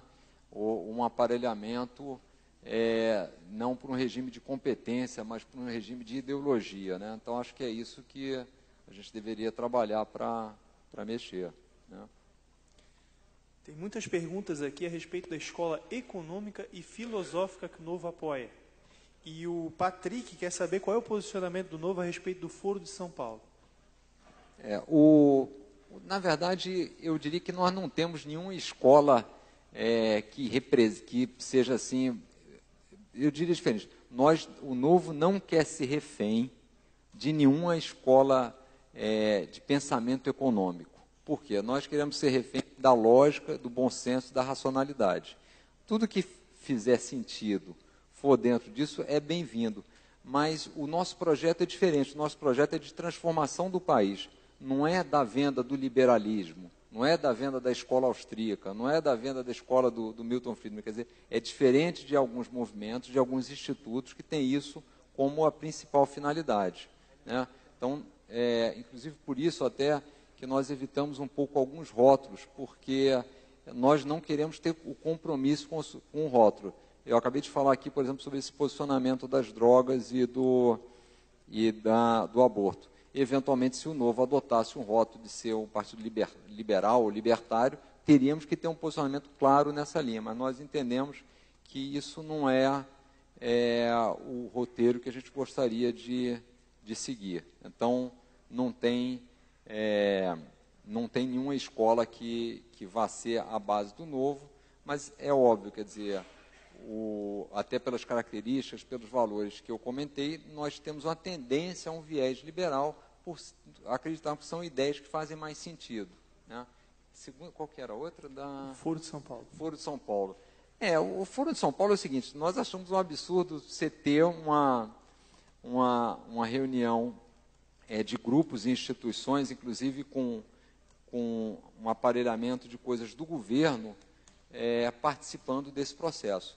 Não tem nada contra, se você tem ideologicamente, você tem princípios ou pensamentos parecidos, não vejo problema nenhum que as pessoas se reúnam e discutam aquilo. A gente não deve proibir, inclusive dentro do conceito de liberdade. Agora, o que você não pode é usar aparelhos do Estado, organismos do Estado, benefícios do Estado, quer dizer, pessoas que estão em cargos públicos para representar toda a população participando desse processo. Acho que esse que é o grande problema, né? O Sérgio perguntou aqui, resumindo uma pergunta de várias outras pessoas, a respeito do sistema financeiro e bancário hoje do Brasil. Ele pergunta aqui, como numa economia com tanta intervenção, os bancos lucram tanto? Qual seria a realidade com o livre mercado? Como ter coerência no setor bancário? Eu diria o seguinte, é justamente pela grande intervenção que você diminui a concorrência, né? Então, a grande intervenção do governo e essa sensação que ele passa de que está protegendo o consumidor, que normalmente essa proteção é feita através de alguma regulamentação, de alguma exigência, essa é uma proteção que é péssima para o consumidor, porque não tem melhor proteção para o consumidor do que a concorrência. Na medida em que você começa a estabelecer tanta exigência, tanta regulamentação, você passa a ter poucas pessoas que conseguem atender todas aquelas exigências e todas aquelas regulamentações. Com isso, o número de ofertantes do produto diminui. O número de ofertantes daquele produto diminuindo, os preços são maiores, né? Então, essa é uma lógica que a gente deveria mudar, justamente abrir a concorrência para o setor. O sistema financeiro é um exemplo típico, né? Você tem um nível de exigência de capital, de controle, de tantas regras, que os bancos pequenos têm muito pouca capacidade de sobrevivência. E no Brasil, especialmente, porque você tem uma inflação muito alta, né? O que faz com que os bancos que têm o valor da rede, de você ter agências bancárias, vale muito. E os bancos menores que podiam se estruturar e que não têm isso, têm uma grande dificuldade de ter recursos. Então, é um cenário que hoje reflete muito a realidade do que a gente tem, da quantidade de intervenções, de um processo inflacionário. O que a gente tem que incentivar e entender esse processo é que, eventualmente, a história do atalho, né? Aquela proteção que parece boa ao consumidor, acaba, no longo prazo, virando um custo grande para ele. Então, acho que desonerar os mercados, reduzir a regulamentação, incentivar a concorrência, isso é o que a gente deveria fazer, né? Tem várias perguntas aqui a respeito do Pacto Federativo, né? Hoje a União concentra grandes números de recursos e os municípios e estados não tanto. Tem uma outra pergunta aqui que correlata a isso, que é do Paulo Felipe. Ele diz que é muito urgente a necessidade de uma reforma tributária. O Novo possui uma proposta concreta para resolver esse problema do Pacto Federativo e da carga tributária? Eu diria que esse está ainda lá naquela linha das propostas que a gente vai ter que trabalhar. Conceitualmente, nós somos totalmente a favor do federalismo, quer dizer, nós entendemos que é o mesmo raciocínio do indivíduo, né? Quanto mais o poder puder chegar perto do indivíduo, melhor. Então, o poder concentrado no indivíduo é melhor do que ele concentrado no município, ele no município é melhor do que ele concentrado no Estado, e ele no Estado é melhor do que o concentrado na República, no ente federativo. Então, na verdade, o que a gente tem que fazer é mudar o que tem hoje. Nós gostaríamos que os municípios tivessem muito mais autonomia, quer dizer, dos impostos que recebem, como aplicam, e não ficar o que existe hoje, que boa parte dos prefeitos acaba gastando muito tempo dele negociando verbas em Brasília, né? Então, isso não faz, não teria muito sentido isso. A outra era do Pacto Federativo. Não, e a carga tributária. Não, e a carga tributária, certamente a gente precisa reduzir e simplificar, né? Não tem uma proposta específica ainda, mas a gente precisa reduzir e simplificar. Agora, não dá também, isso a gente não pode se enganar, e muitas pessoas falam, precisa reduzir a carga tributária. Você precisa reduzir primeiro a estrutura do Estado, porque se reduzir a carga tributária e não reduzir o gasto, vai acontecer aquilo que a gente viu naquele gráfico, né? A despesa continua, a receita cai e você abre um buraco. O que a gente está fazendo? Abrindo uma conta para as futuras gerações, que é uma coisa que a gente, é um dos pressupostos do Novo também, é não deixar a conta para as futuras gerações. Pelo contrário, né? Quando a gente montou o partido, e muitos de nós está lá porque quer deixar um país melhor para os nossos filhos, né? E aí deixar um país com a conta grande não é o ideal. Então, a carga tributária tem que vir, a reforma, a redução, mas ela tem que ser acompanhada por uma mudança nesse modelo de Estado, para que a coisa fique de pé, né?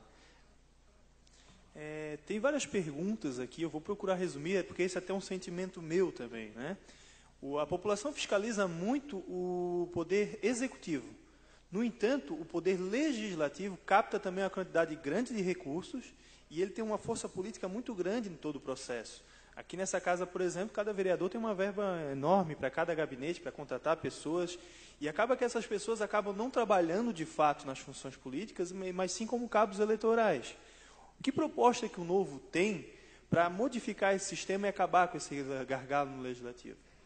Eu diria que a gente tem gargalo nos três poderes, né? Acho que no judiciário também é um problema talvez de eficiência e talvez tantas leis existem e a quantidade enorme de legislação faça com que o judiciário também fique muito ineficiente, mas o legislativo é um caso típico.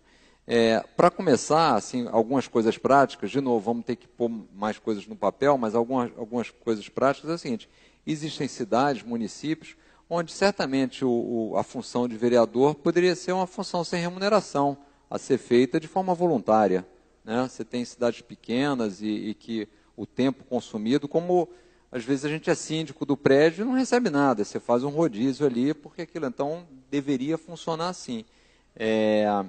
Acabar com privilégios também na classe política e que acaba distanciando o político da vida normal do cidadão é uma coisa fundamental. A gente tem que cortar isso. Não temos assim, já a receita de bolo pronta, mas a gente tem que caminhar nessa direção. Acho que isso é muito claro, né? Volta e meia nós temos exemplos de um ou outro parlamentar que abre mão disso e realmente a quantidade de assessores, o volume de recursos que você tem é gigantesco. Eu acho que aí o principal e talvez um bom começo seja dar o exemplo. Eu acho que quando qualquer um de nós está em alguma empresa e você discorda eventualmente do que uma outra área está fazendo e do que você faz, tem uma área que gasta muito naquilo e a sua área não gasta, o que você faz? Você procura dar o exemplo e dizer, olha, eu estou fazendo assim, por que os outros não fazem assim?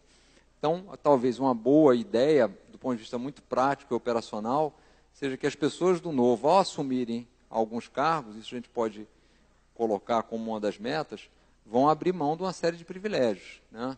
Não nos parece razoável que a pessoa não tenha uma remuneração se ela estiver fazendo uma tarefa que consoma boa parte do seu tempo, né? Então, é razoável que ela tenha uma remuneração para isso, mas não precisa ter tantos benefícios, então vamos abrir mão e, dando o exemplo, depois forçar para que outros façam isso, né? Do termo ambiental, ela gostaria de saber se o Novo tem alguma proposta nesse sentido. Isso, até para prevenir as crises climáticas que venham passando, por exemplo, o Sudeste.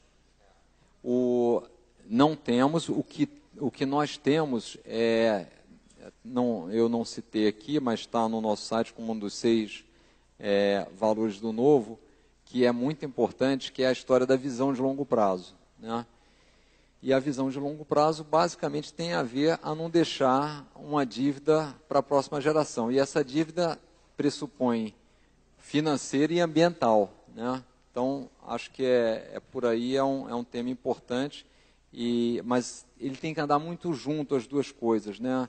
Você tem que pensar no ambiente e também não fazer medidas, pelo menos é o nosso entendimento, que você cria uma proteção ambiental, mas deixa um ônus financeiro. Você tem que trabalhar nas duas coisas. Então, as propostas sobre isso vão estar mais à frente aí. Eu até diria o seguinte: quem for da área está convidado a nos mandar ideia e participar um pouquinho mais à frente quando a gente começar a rascunhar essas ideias sobre cada tópico específico, né, de propostas. E, para terminar, né, quero pedir desculpas se alguém não foi agraciado aqui com a sua pergunta, mas, como eu falei, a gente vai passar todas elas ao João, e, à medida que do possível, ele vai respondendo através dos e-mails que vocês deixaram. Tem um sentimento aqui, acho que é o maior número de perguntas, João, que diz que, e isso é uma constatação, que os partidos de esquerda são muito organizados e eles têm uma doutrina muito arraigada na sociedade. Esse status do Estado de paternalista está muito incutido na situação, na população. Como o Novo vai fazer para levar essas ideias expostas aqui à grande população, fazer com que as pessoas entendam que essas ideias podem, de fato, melhorar a vida delas na prática? Eu acho que aí tem duas coisas, né? Primeiro, a gente tem que mostrar exemplos práticos para as pessoas, né? Eu acho que é bom mostrar outras realidades, como é que as coisas funcionam, mostrando isso, que ali há um ganho, né? Segundo, explicando para as pessoas que, na verdade, a vida delas, quem toca melhor, quem é ela que tem capacidade de empreender. Agora, a nossa experiência tem sido esse questionamento feito, muita gente já tem feito em algumas palestras, algumas reuniões que a gente faz, mas eu diria para vocês, quer dizer, o retorno que a gente tem tido quando você vai para pessoas que mais simples, elas entendem isso. Elas entendem que o que faz a diferença é o trabalho delas, porque as coisas no dia a dia não funcionam direito, que o Estado fala que dá as coisas, mas não dá, que ele fica 1h30 no trânsito lá para sair de casa para o trabalho. Então, essas pessoas, na verdade, eu tendo a achar, e é uma aposta, mas eu tendo a ser otimista de que vai haver uma adesão maior do que a gente imagina. O que eu acho que é o grande diferencial, vamos chamar de esquerda, para o outro lado, é que a turma da esquerda é muito mais engajada no processo de abordar as pessoas, de vender. Mas o discurso e a lógica está do nosso lado. É isso que eu confio. Eu confio que a racionalidade e a lógica está do nosso lado. O que a gente precisa, e aí a gente até comentava isso no caminho para cá, eu, Alexandre, o que a gente precisa é ter tempo, porque tem um lado que trabalha mais do que o outro. Tem uma turma que trabalha menos, tem mais tempo para fazer isso. Né? Então...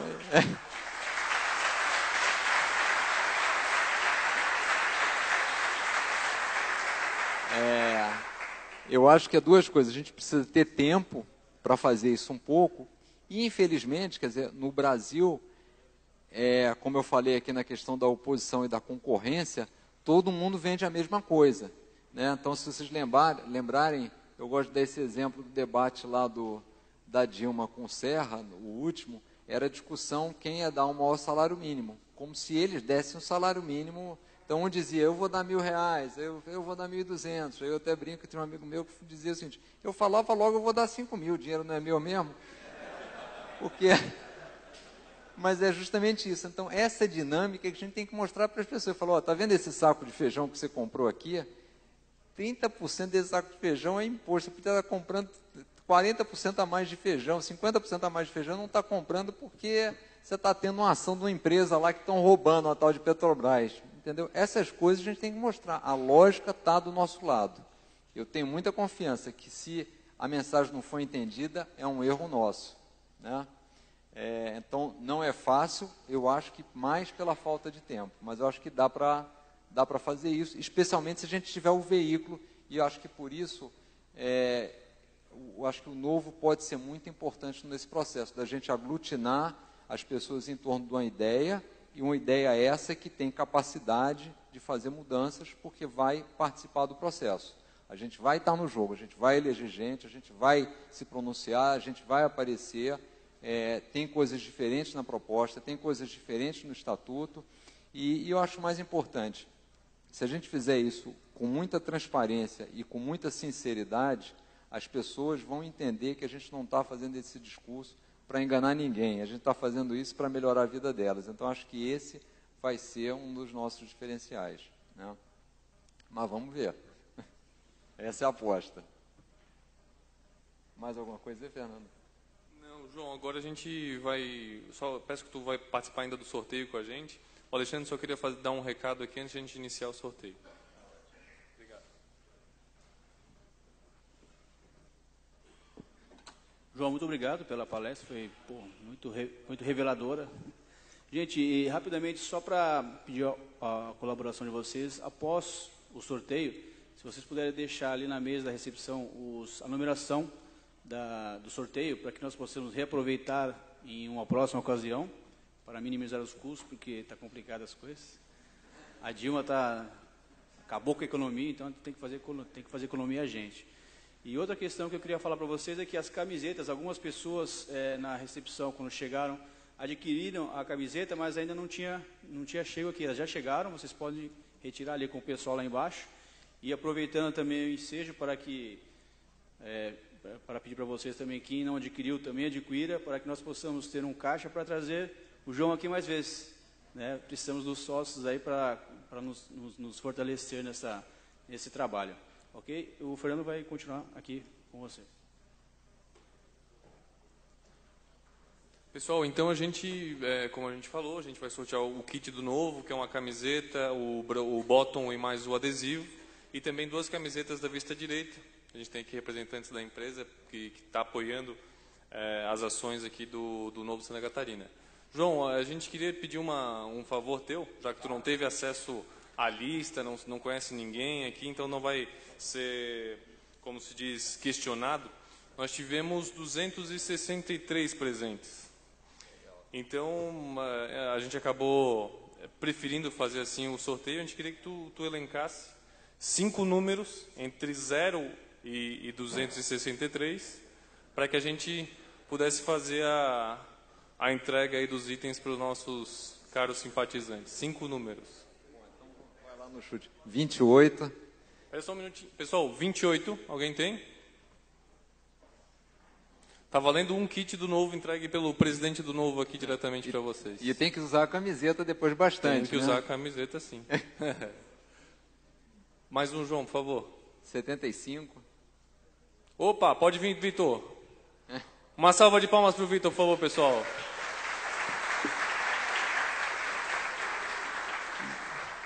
João, pode fazer, por favor, a entrega para o Vitor da camiseta? Um kit do Novo?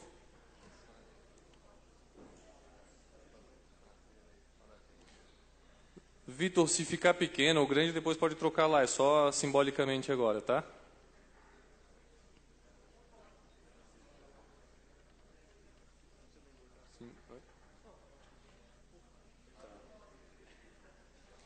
Só um minutinho, João, Vitor, só o fotógrafo está lá em cima, se puder fazer só uma imagem para a gente depois, uma foto entregando a camiseta, lá em cima. Não, bota já dentro. Isso. Então estão lá em acho cima. Que querem que a gente fique ali, ó. Isso. Fechou, Hans? Obrigado. João, mais um número, por favor. Vamos lá, 112. 112, tem alguém? Não. Então vamos outro. 105. Pessoal, opa! Vamos lá, parabéns, salve de palmas, pessoal.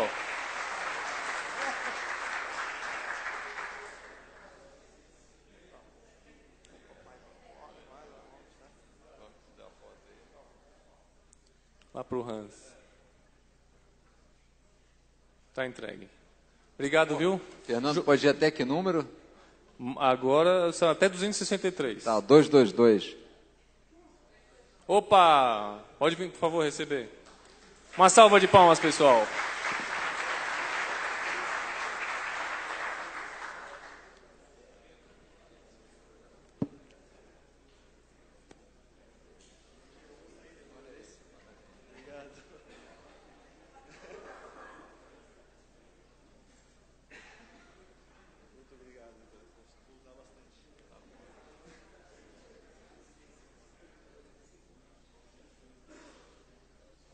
Obrigado. O pessoal da Vista Direita está presente? Alguém? O Daniel, o Carlos? Está aqui, o Daniel. Daniel, por favor, Daniel. Pessoal, só para lembrar para vocês, www.vistadireita.com.br são as camisetas que tem que trazem essa ideologia liberal estampada, e a gente valoriza muito o trabalho do pessoal da Vista Direita e tem apoiado bastante o Novo. Então, na verdade, João, eu ainda pediria que tu selecionasse os 2 últimos números e na hora o Daniel fizesse a entrega em conjunto aí das camisetas. Tá ótimo. Então, vamos lá, 14. Então, esse vai ser o último, 67.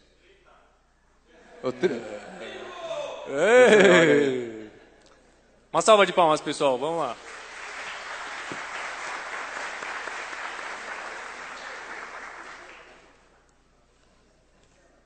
Afinal, quem que é o número 30 aí? Ah, não, mas não foi ainda. Oi? Não, mas é porque seria muito óbvio falar o 30, né?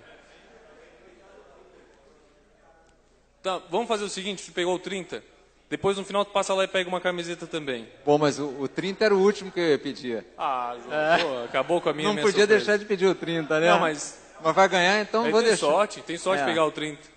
Mais um número, João, por favor. Então, 60. Não, então 90. Vamos 330, 120. 150. Opa, aqui, João. 120 já, então ótimo. Parabéns, obrigado, pessoal.